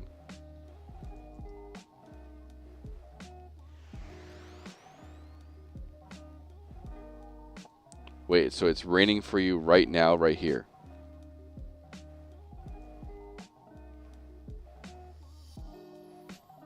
Okay, other time? I don't know. I'm going to have to do a GM command. GM command to force weather to validate replication.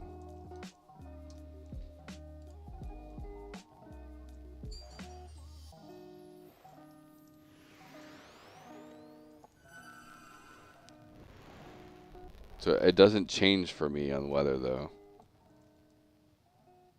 Like it's just nighttime for me.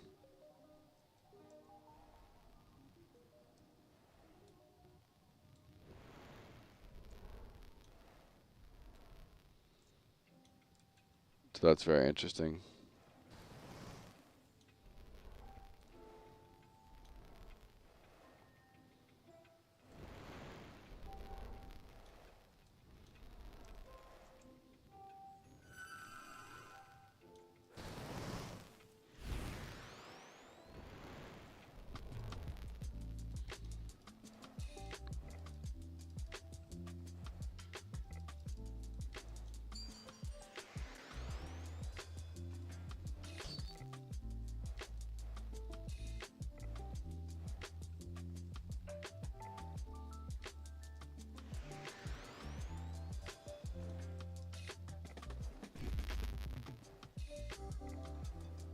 Another flare gun, yo.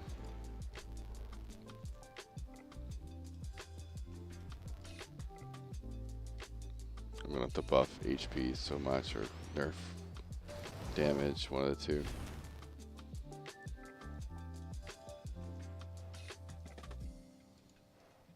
Hey, the staff drop. Woo!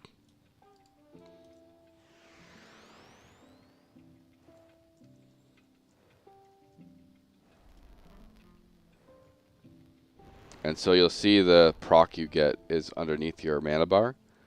And so that's like the internal cooldown proc.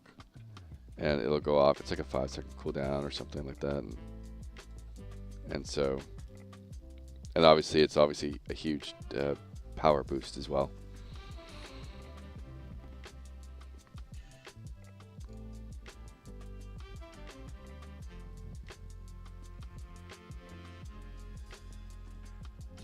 It gives you, not only is it like a massive power boost, but it gives you that extra proc. And so like every 5 seconds or so, we'll proc another hit.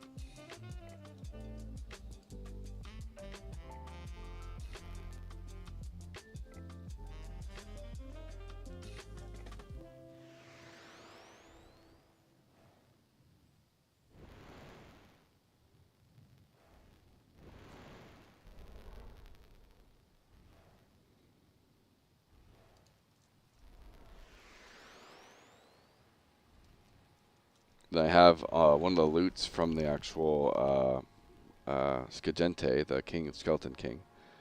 He gives you an amulet that if you get to 30% health, it'll do a AoE knockback snare and then heal you a little bit as well. But it's on like a higher cooldown.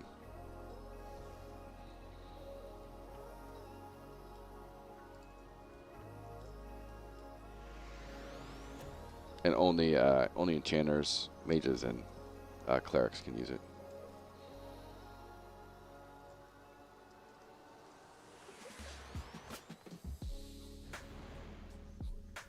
That's like one of the big things I'm trying to really put out there is my, like, how good my tech is at creating fights, how easy it is to create loot.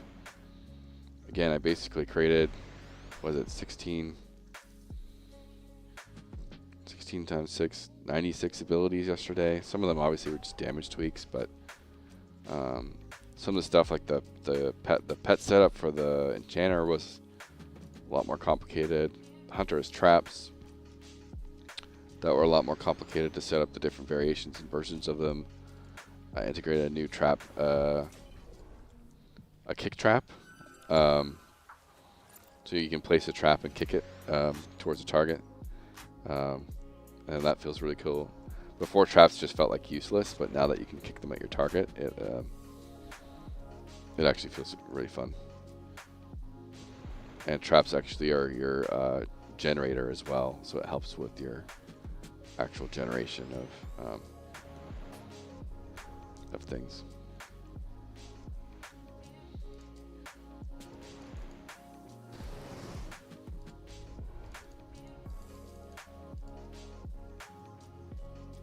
I'm very happy I did just a pop-up test, because there's some bugs here.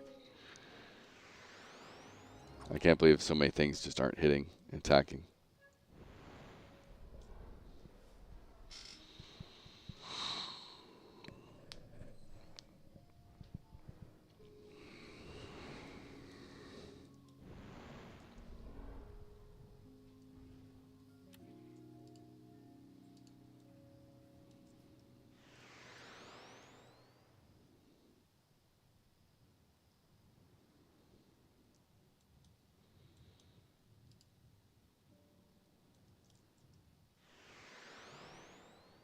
Yeah, it's because he's being summoned right at him, and it, like you kind of caught on. It's a range thing, and so I have a lot of variables for kind of detecting hitbox range and a tab target. You have your hitbox variable, which is obviously, as you might know, like if you try and hit me, like you just have to be like this range, and it would hit something. But the bigger the enemy is in scale, you want to be able to like not be under his armpits basically as you attack him. So there's hitbox adjustments to be able to move back a little bit and hit things, and there's a little bit of leeway on range, not just like right next to him. And so, and then there's the attack range of the ability, and there's also the attack range of, or the follow range of the target. And if it's a caster minion, you don't want them to kind of get up in your face if they're trying to cast spells on you. So as a result of that, I have a bug where those don't line up properly and end up stopping the AI from trying to move towards you and attack you. And so once you get in range, they attack you and they kind of reset and they actually kind of function again. But ooh, level up. Oh, I do need to maybe, that's another polish.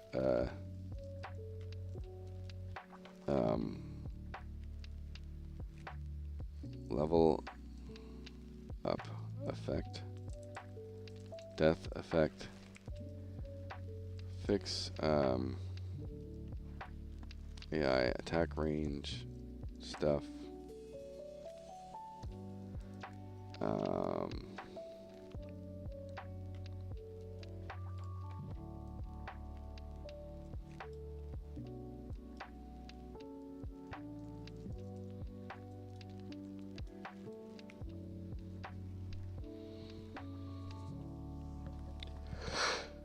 Well, yeah. Oh. A lot of stuff to do, but we're getting there.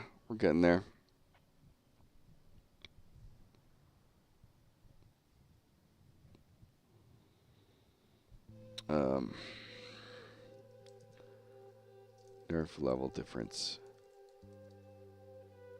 a bit for low levels hitting high level players. Low level enemies. Hang high level players.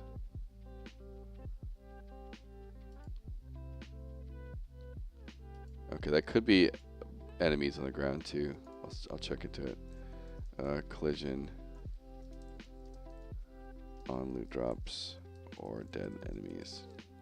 It's probably the enemies thing, because the one change I did there is corpses last for 2 minutes now. And so before I never had that problem because corpses would die in like 5 seconds. And so, but I wanted people that if they kill a boss, they can take a screenshot and stuff like that. So,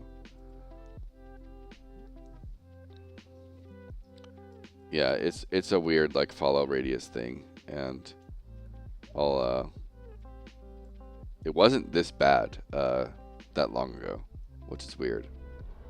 But I've been messing with so many like abilities and stuff that something probably went wrong.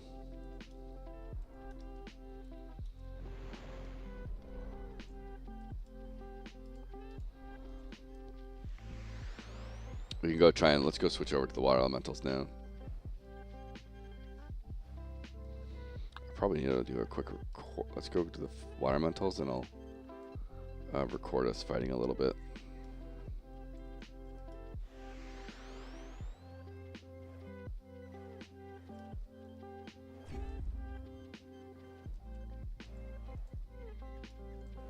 Thank you. What else do I have to equip? These are all charisma, charisma, charisma. Strength.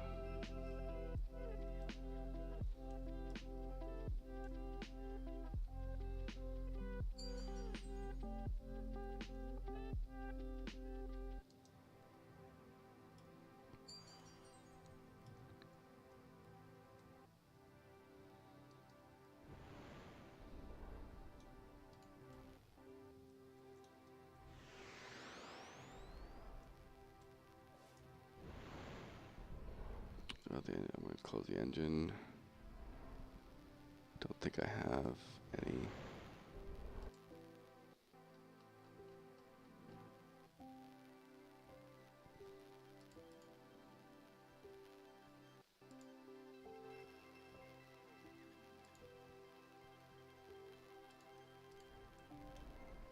Right.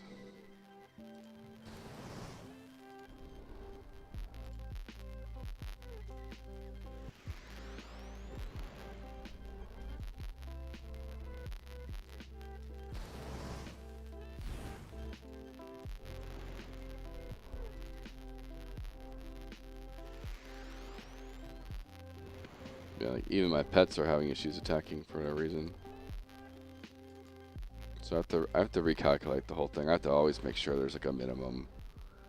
You know, take all three to five of my settings and make sure the minimum always lines up with each other.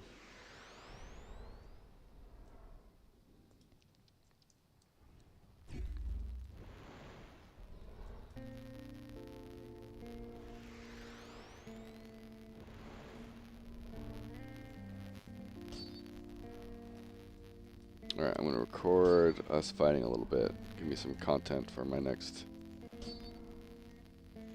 video. I'm going to turn off music.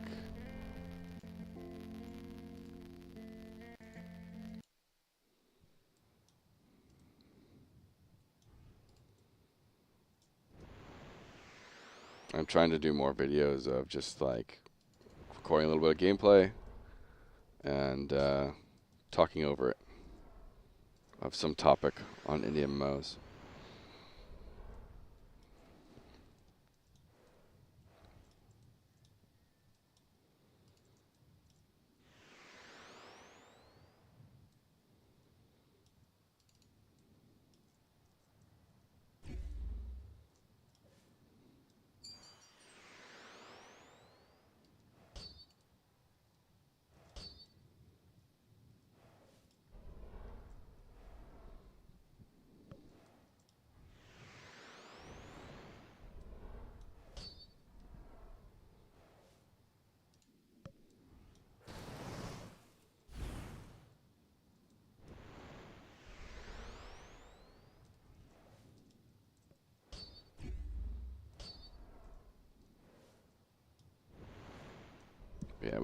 we have a lot of tuning to do with balance, and like obviously no one's really having mana problems and any of these things, and so that's obviously an issue.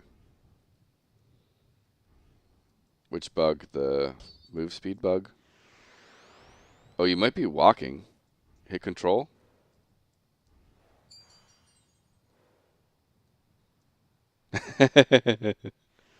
Yeah, control is RP walk pretty much. You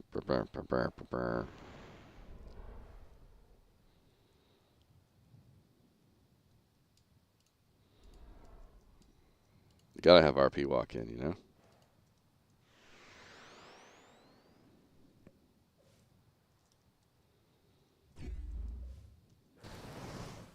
Yeah.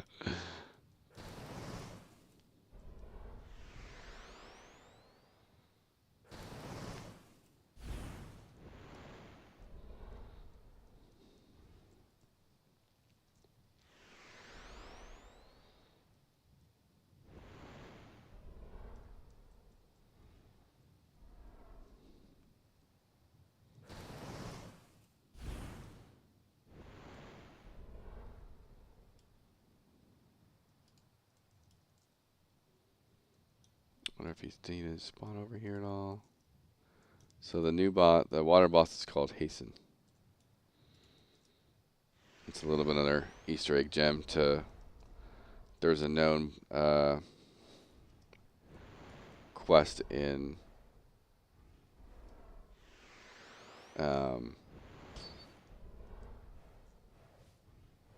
EverQuest. It's called JBoot Quest, and it gave you a little pair of boots that you could right click for a small move speed buff, and they were like kind of mandatory for a lot of people to get, just because there was so much running around in the game. There were no like flight paths and stuff. There were wizards and druids could teleport you around the map, but after that you still had to go take a hike to wherever you want to run to.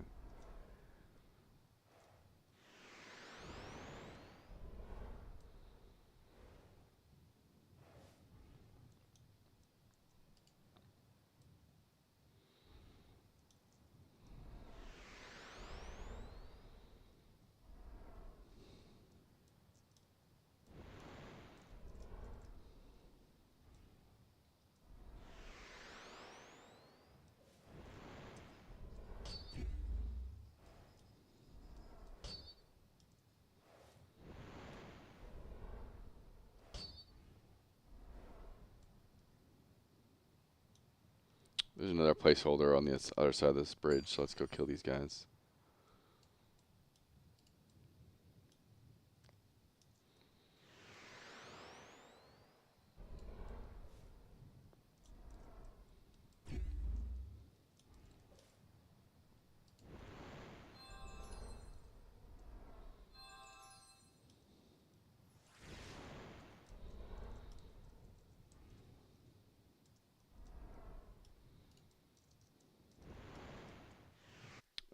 Yeah, I definitely need to polish that tab target.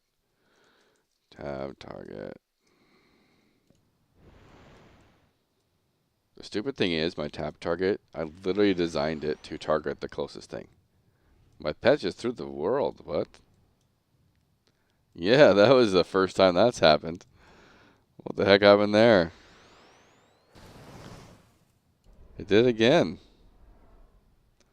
What's up with that location?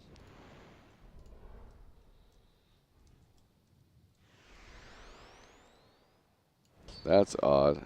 Okay, as a precaution here, summon enchanter pet with more Z value.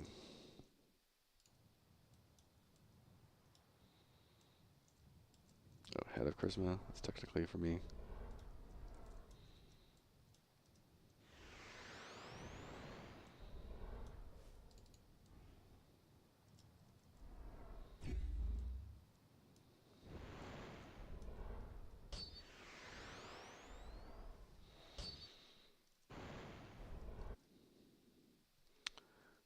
Damage is def too high. think about a proper health and damage curve for all players and monsters. Player DPS per level, or I should say class DPS per level, and then enemy health, basic curves, ranged melee DPS, healers, enemy boss curves, enemy boss, or enemy pet curves.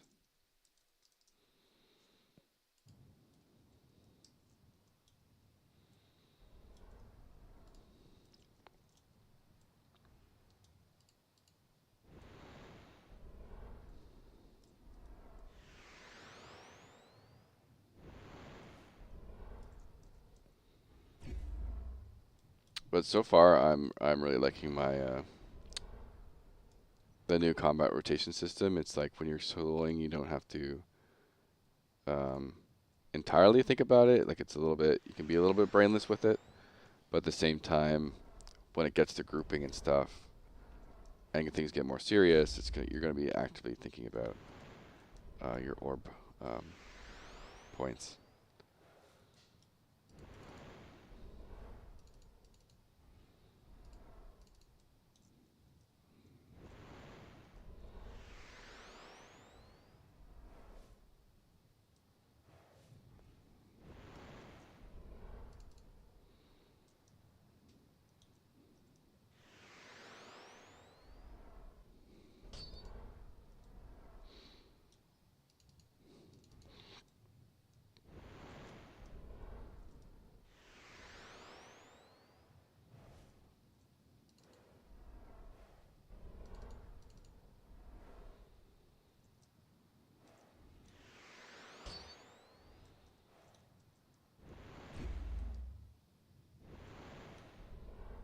But yeah, like in general, you shouldn't be able to sit there and pretty much not have any issues with health as you tank stuff back to back. Now it's a little bit bugging out for me on like when you actually sit. I'm not actually seeing you sit and stuff, so I don't know how much you're doing that during combat, but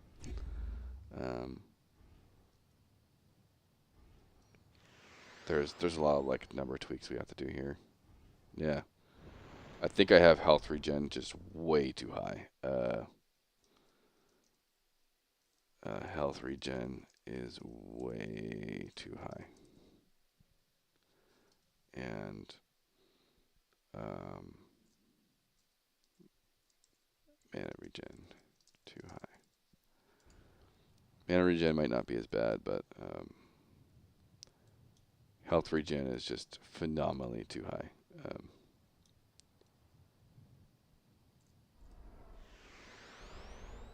No, my buff doesn't even touch health.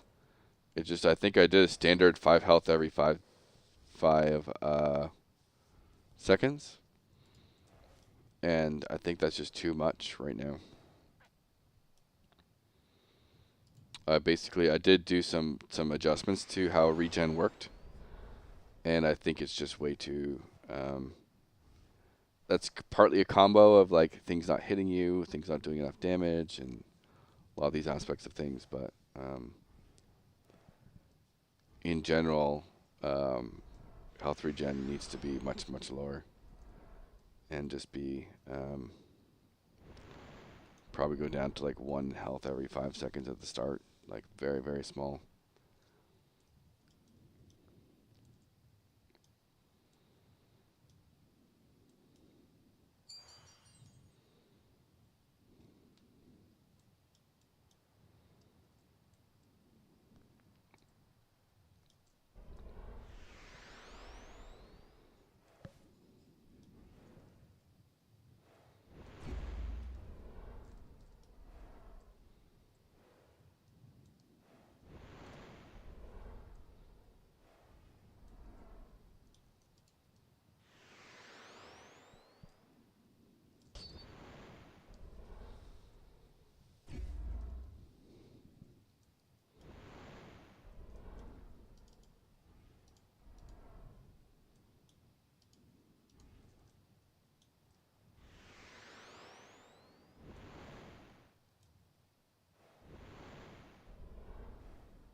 What is with this area?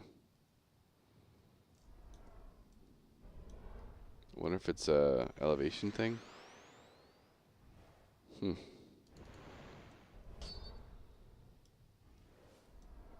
if I summon them when I'm higher up, does that make them go through? Okay.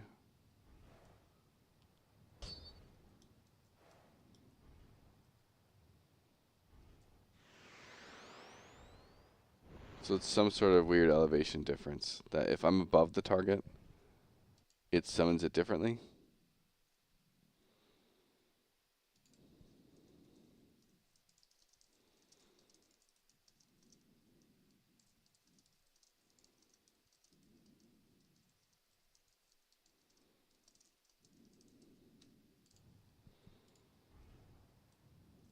That's strange.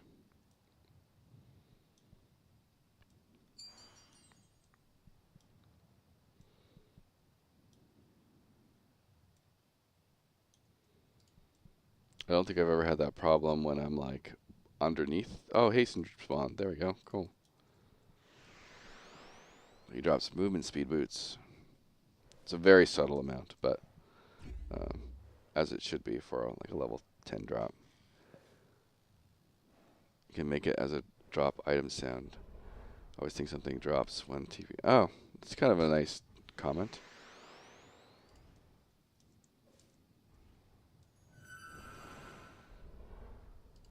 I'm gonna focus the boss here and just mess the other stuff. So don't AoE if you can't. Oh well, too late. Let these things just get mezzed. Uh-oh. Because I want this for the YouTube.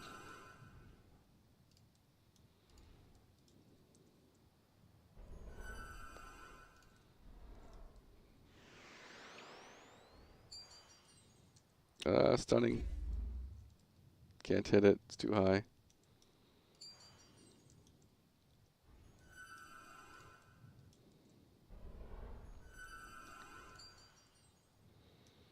You're just aggroing more stuff. What are you doing?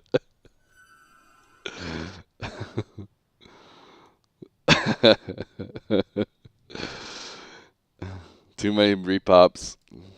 Regroup. Regroup.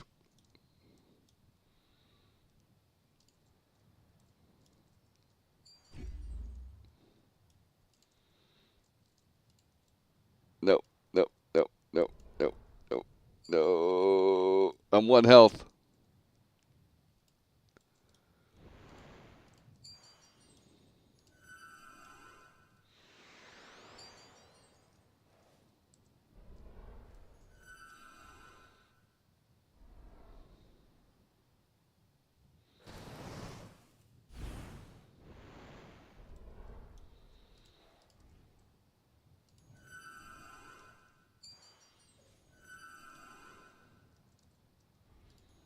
Not the resists. Ugh.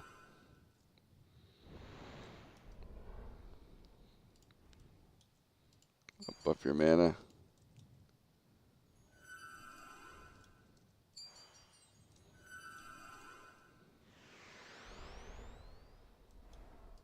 Success. And we didn't get the boots.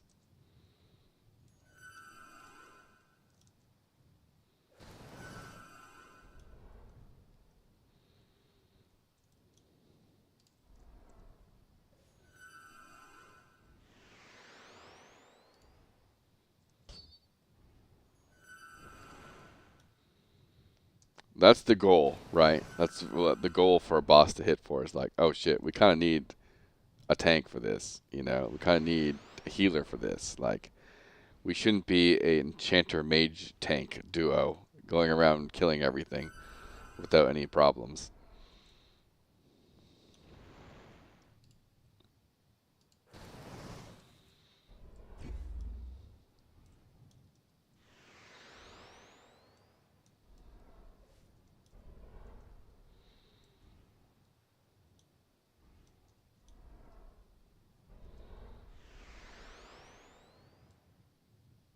That elevation thing happened again.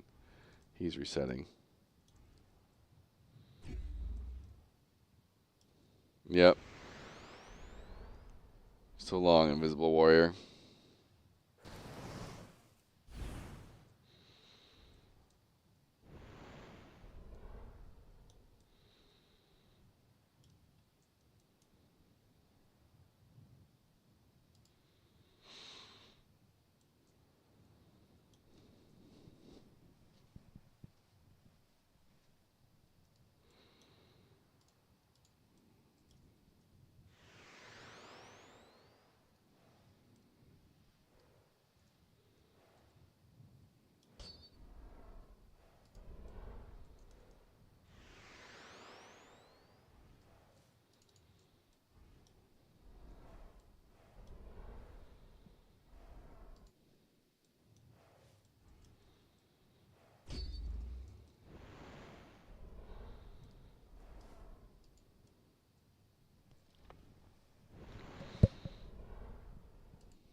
Did forget to announce on Blue Sky, but I will go do it now.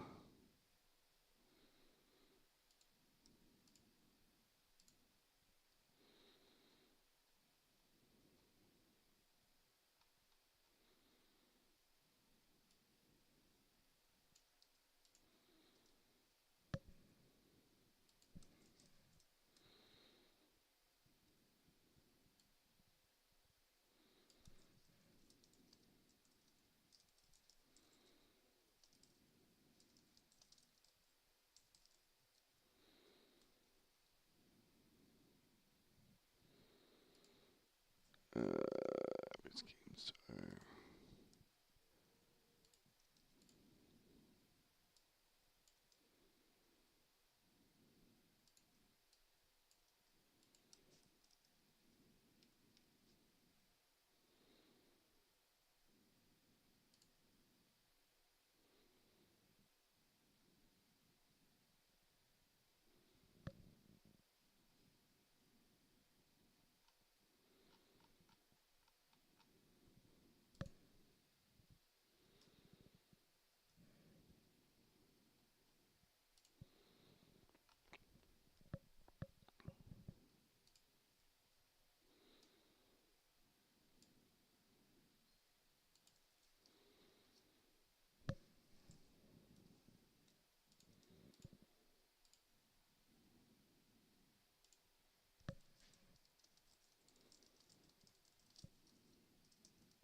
How do you make XP count for each mob? It's pretty much just a step value, yeah. I think there's a little bit of calculation for if something's higher or lower than you. Can't remember if I integrated that or not, but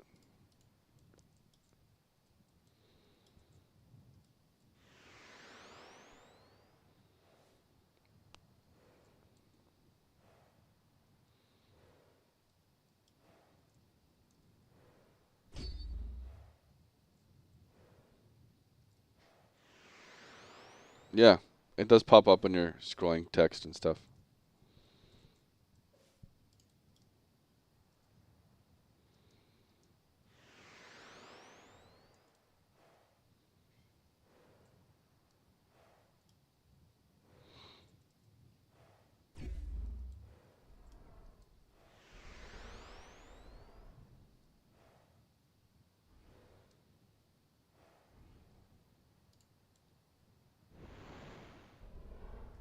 I'm gonna go. So now I'm gonna try downward elevation. Okay, downward works fine.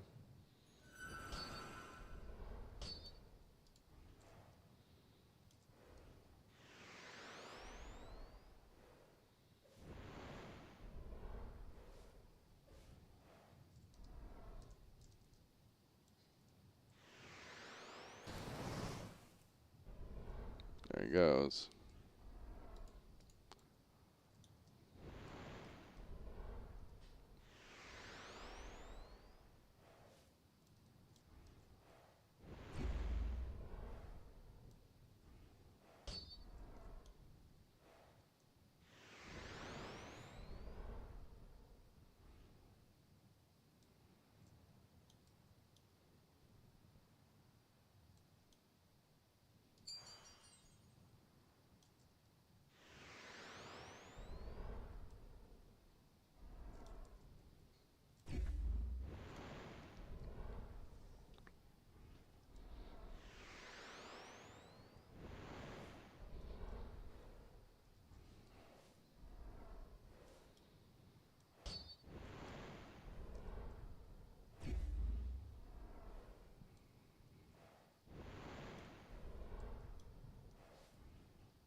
In the time, yeah. Like right now, it's just like right now we give you the entire kit at level 1 when you're supposed to slowly unlock it up until level 10. And then after level 10, you're specializing that kit. And so, but right now I don't have, I haven't implemented a basically skill progression type system for that.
The tiniest little bit of elevation I get on the elemental, and my pet falls through the world.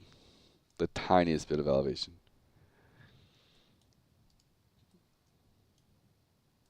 Like this might make it fall through the world. Okay, that time it didn't.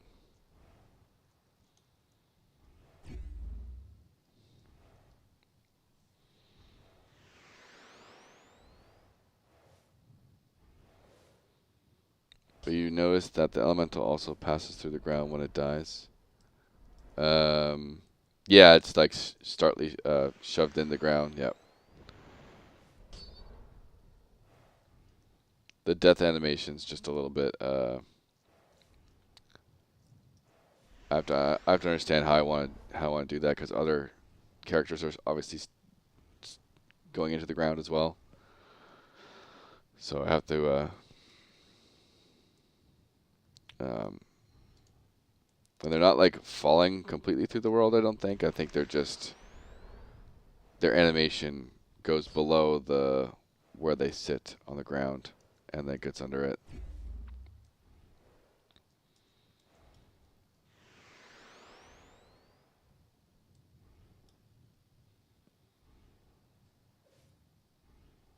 So I almost have to like somehow raise it up. Like it's so stupid. I'd have to raise up code in raising up the enemy somehow as a result of that. But who knows?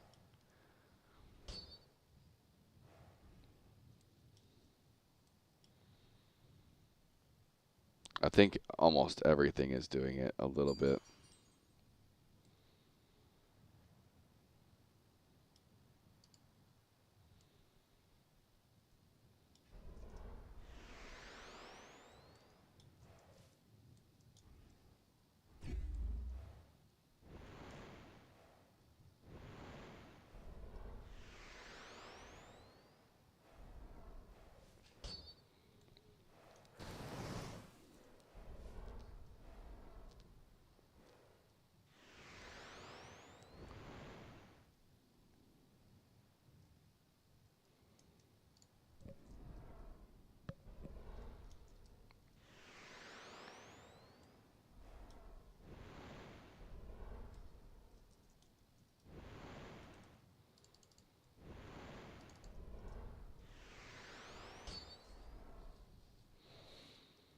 Yeah, I think my focus for a while is probably going to be with this combat system in polish, balance, and progression. I think is my next whack-a-mole experience, and then after that, it's like polish, balance, Aggression, and Fabled Expeditions, which is also map system as well. That's what I really need to focus on next time. Because I'm at the point where if I finally get players in this game, because it's very hard to get people to play test your game. When they finally get in this game, I need them to, at the very minimum, appreciate the level of polish we have, and hopefully showcase that we have like a bright future ahead of us. And so,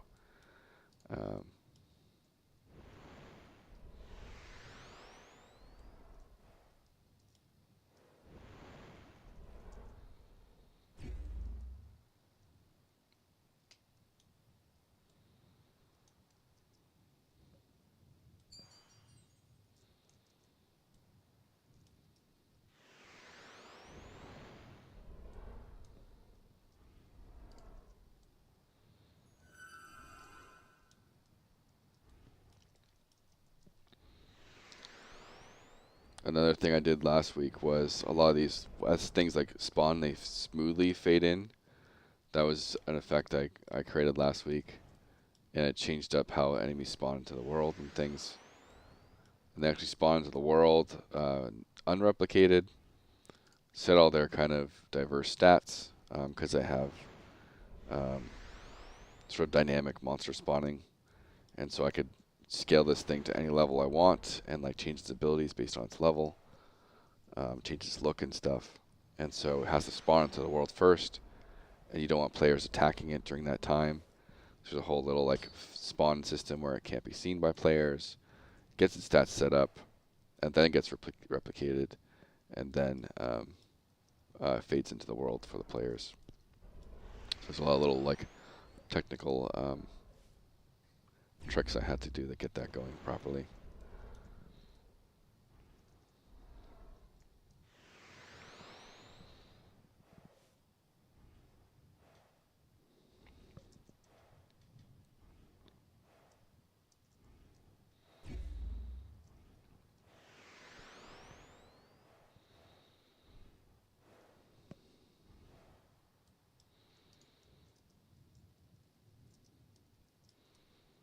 Just like little tiny polish things, you know, here and there.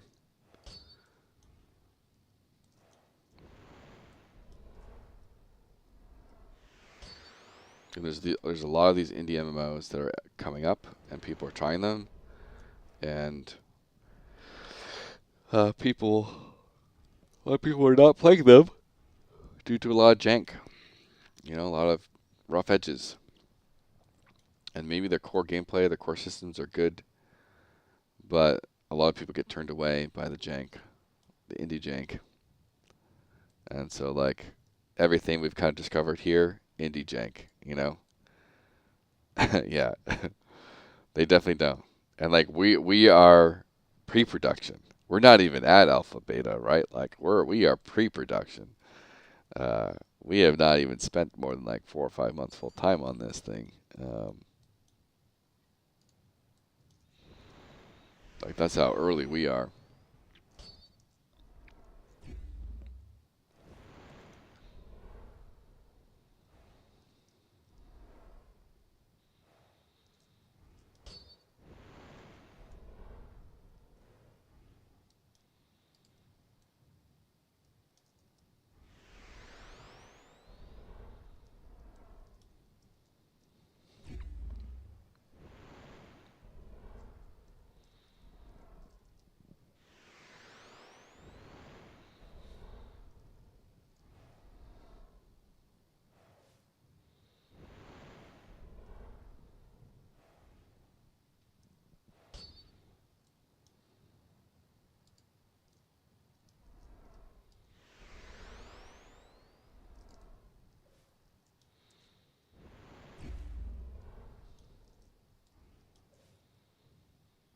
Alright, but I think I do need to take a break for some food. So, kill this guy, and then I will go park. Actually, I'm going to park at the entrance. Because there's a glitch right now that sometimes the IP doesn't get set properly for some clients to connect. So I'm going to leave my character logged in. So that bug doesn't happen while I'm away until tonight.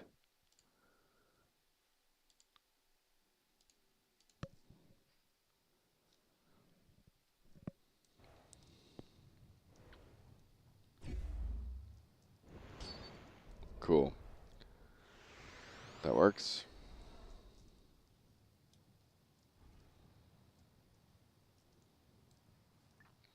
Alright, I'm going to teleport to the start.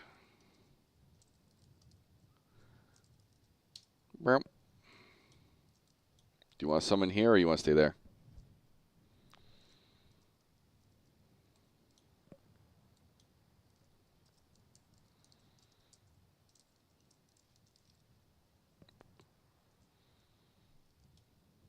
Ta-da!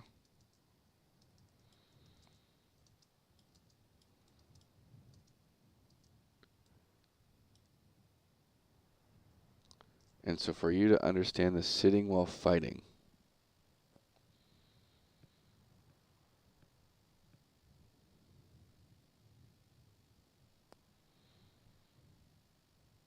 Oh, so you were eating your meat and then fighting? Is that what it was? I think I had meat, yeah.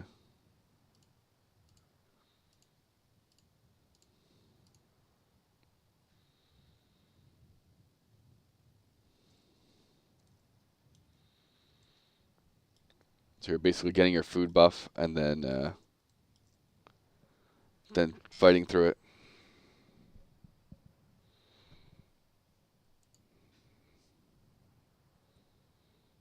Oh, then you just walk around and...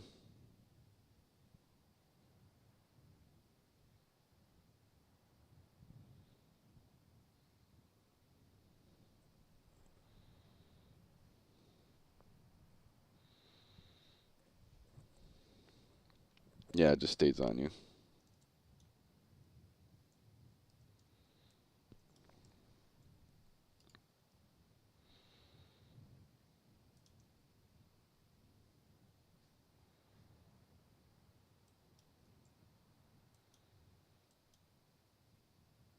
Or maybe did it too fast. It went off me.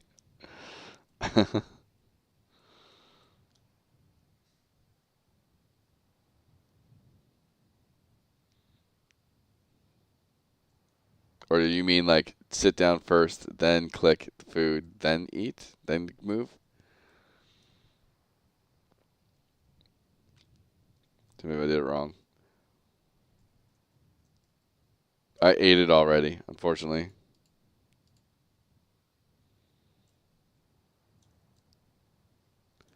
All right, sit, eat, get up. Okay, there you go. All right, I'll put that down. Consumable food plus sit can be OP and stay on your character.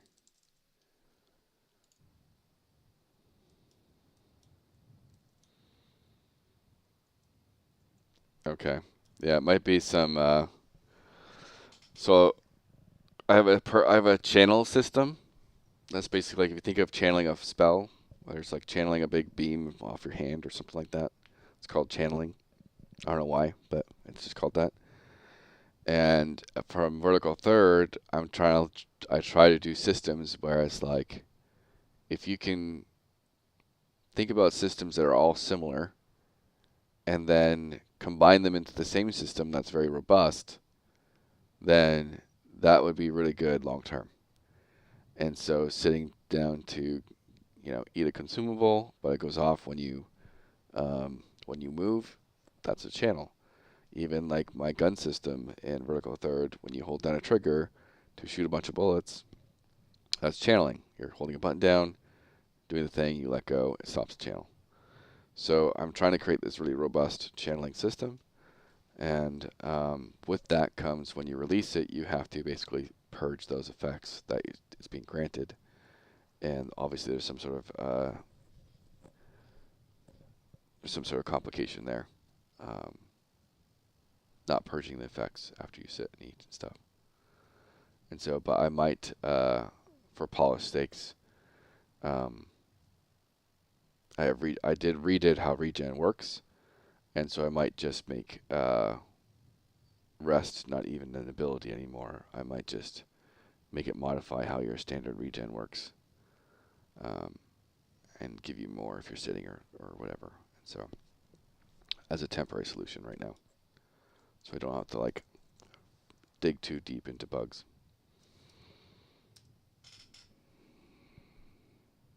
Yeah, there's a weird issue with buffs not showing up. It's another thing I have to look into. Buffs and stuff are weird, stacking weird, and sometimes not showing up, and they fall off, and sometimes they're on, but you can't see them, and lots of people had reported this and stuff.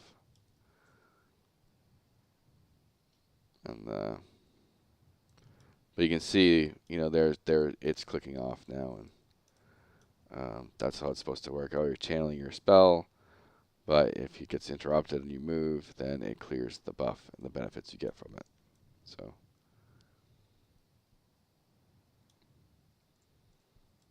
and then the consumable system I haven't tinkered with too much. It might be using the same buff as sit rest right now, and I have to change that to something else. So maybe I don't have the purge set up properly for the food and consumables. But it's a good call out. But yeah, I'm going to stop my stream and I'm going to go take a break. But thank you so much for taking the time to play today. And so like I have my buff on you, but you might not see it on your screen. So who knows?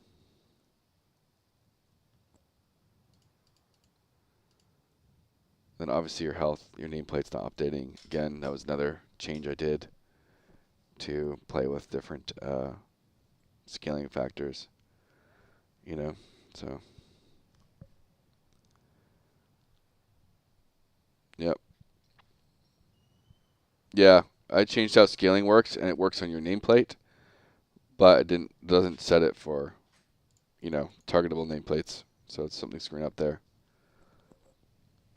I changed how scaling works for players. Before it was just like extra HP per level, and now I changed it where there's an actual scaling data table it reads from, which is how monsters worked. And so I integrated the same system for players, and so it is working properly. Like on the server side, it works properly, but on the nameplates just aren't getting updated.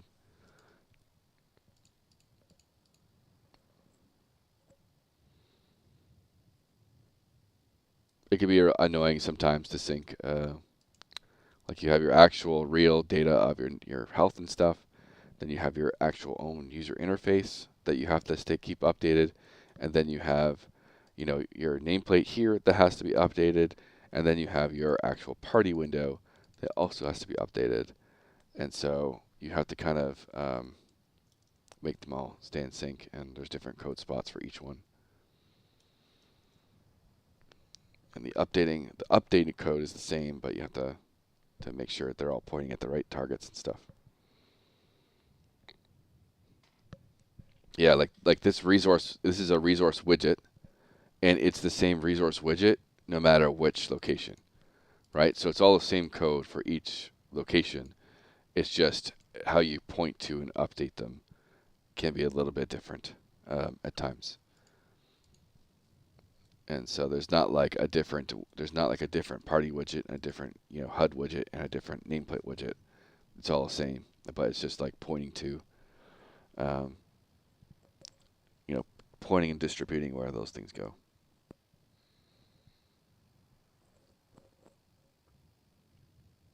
But yeah, again, I'm going to stop. Thank you so much for hanging out and playing and reporting all those things. And I really appreciate it.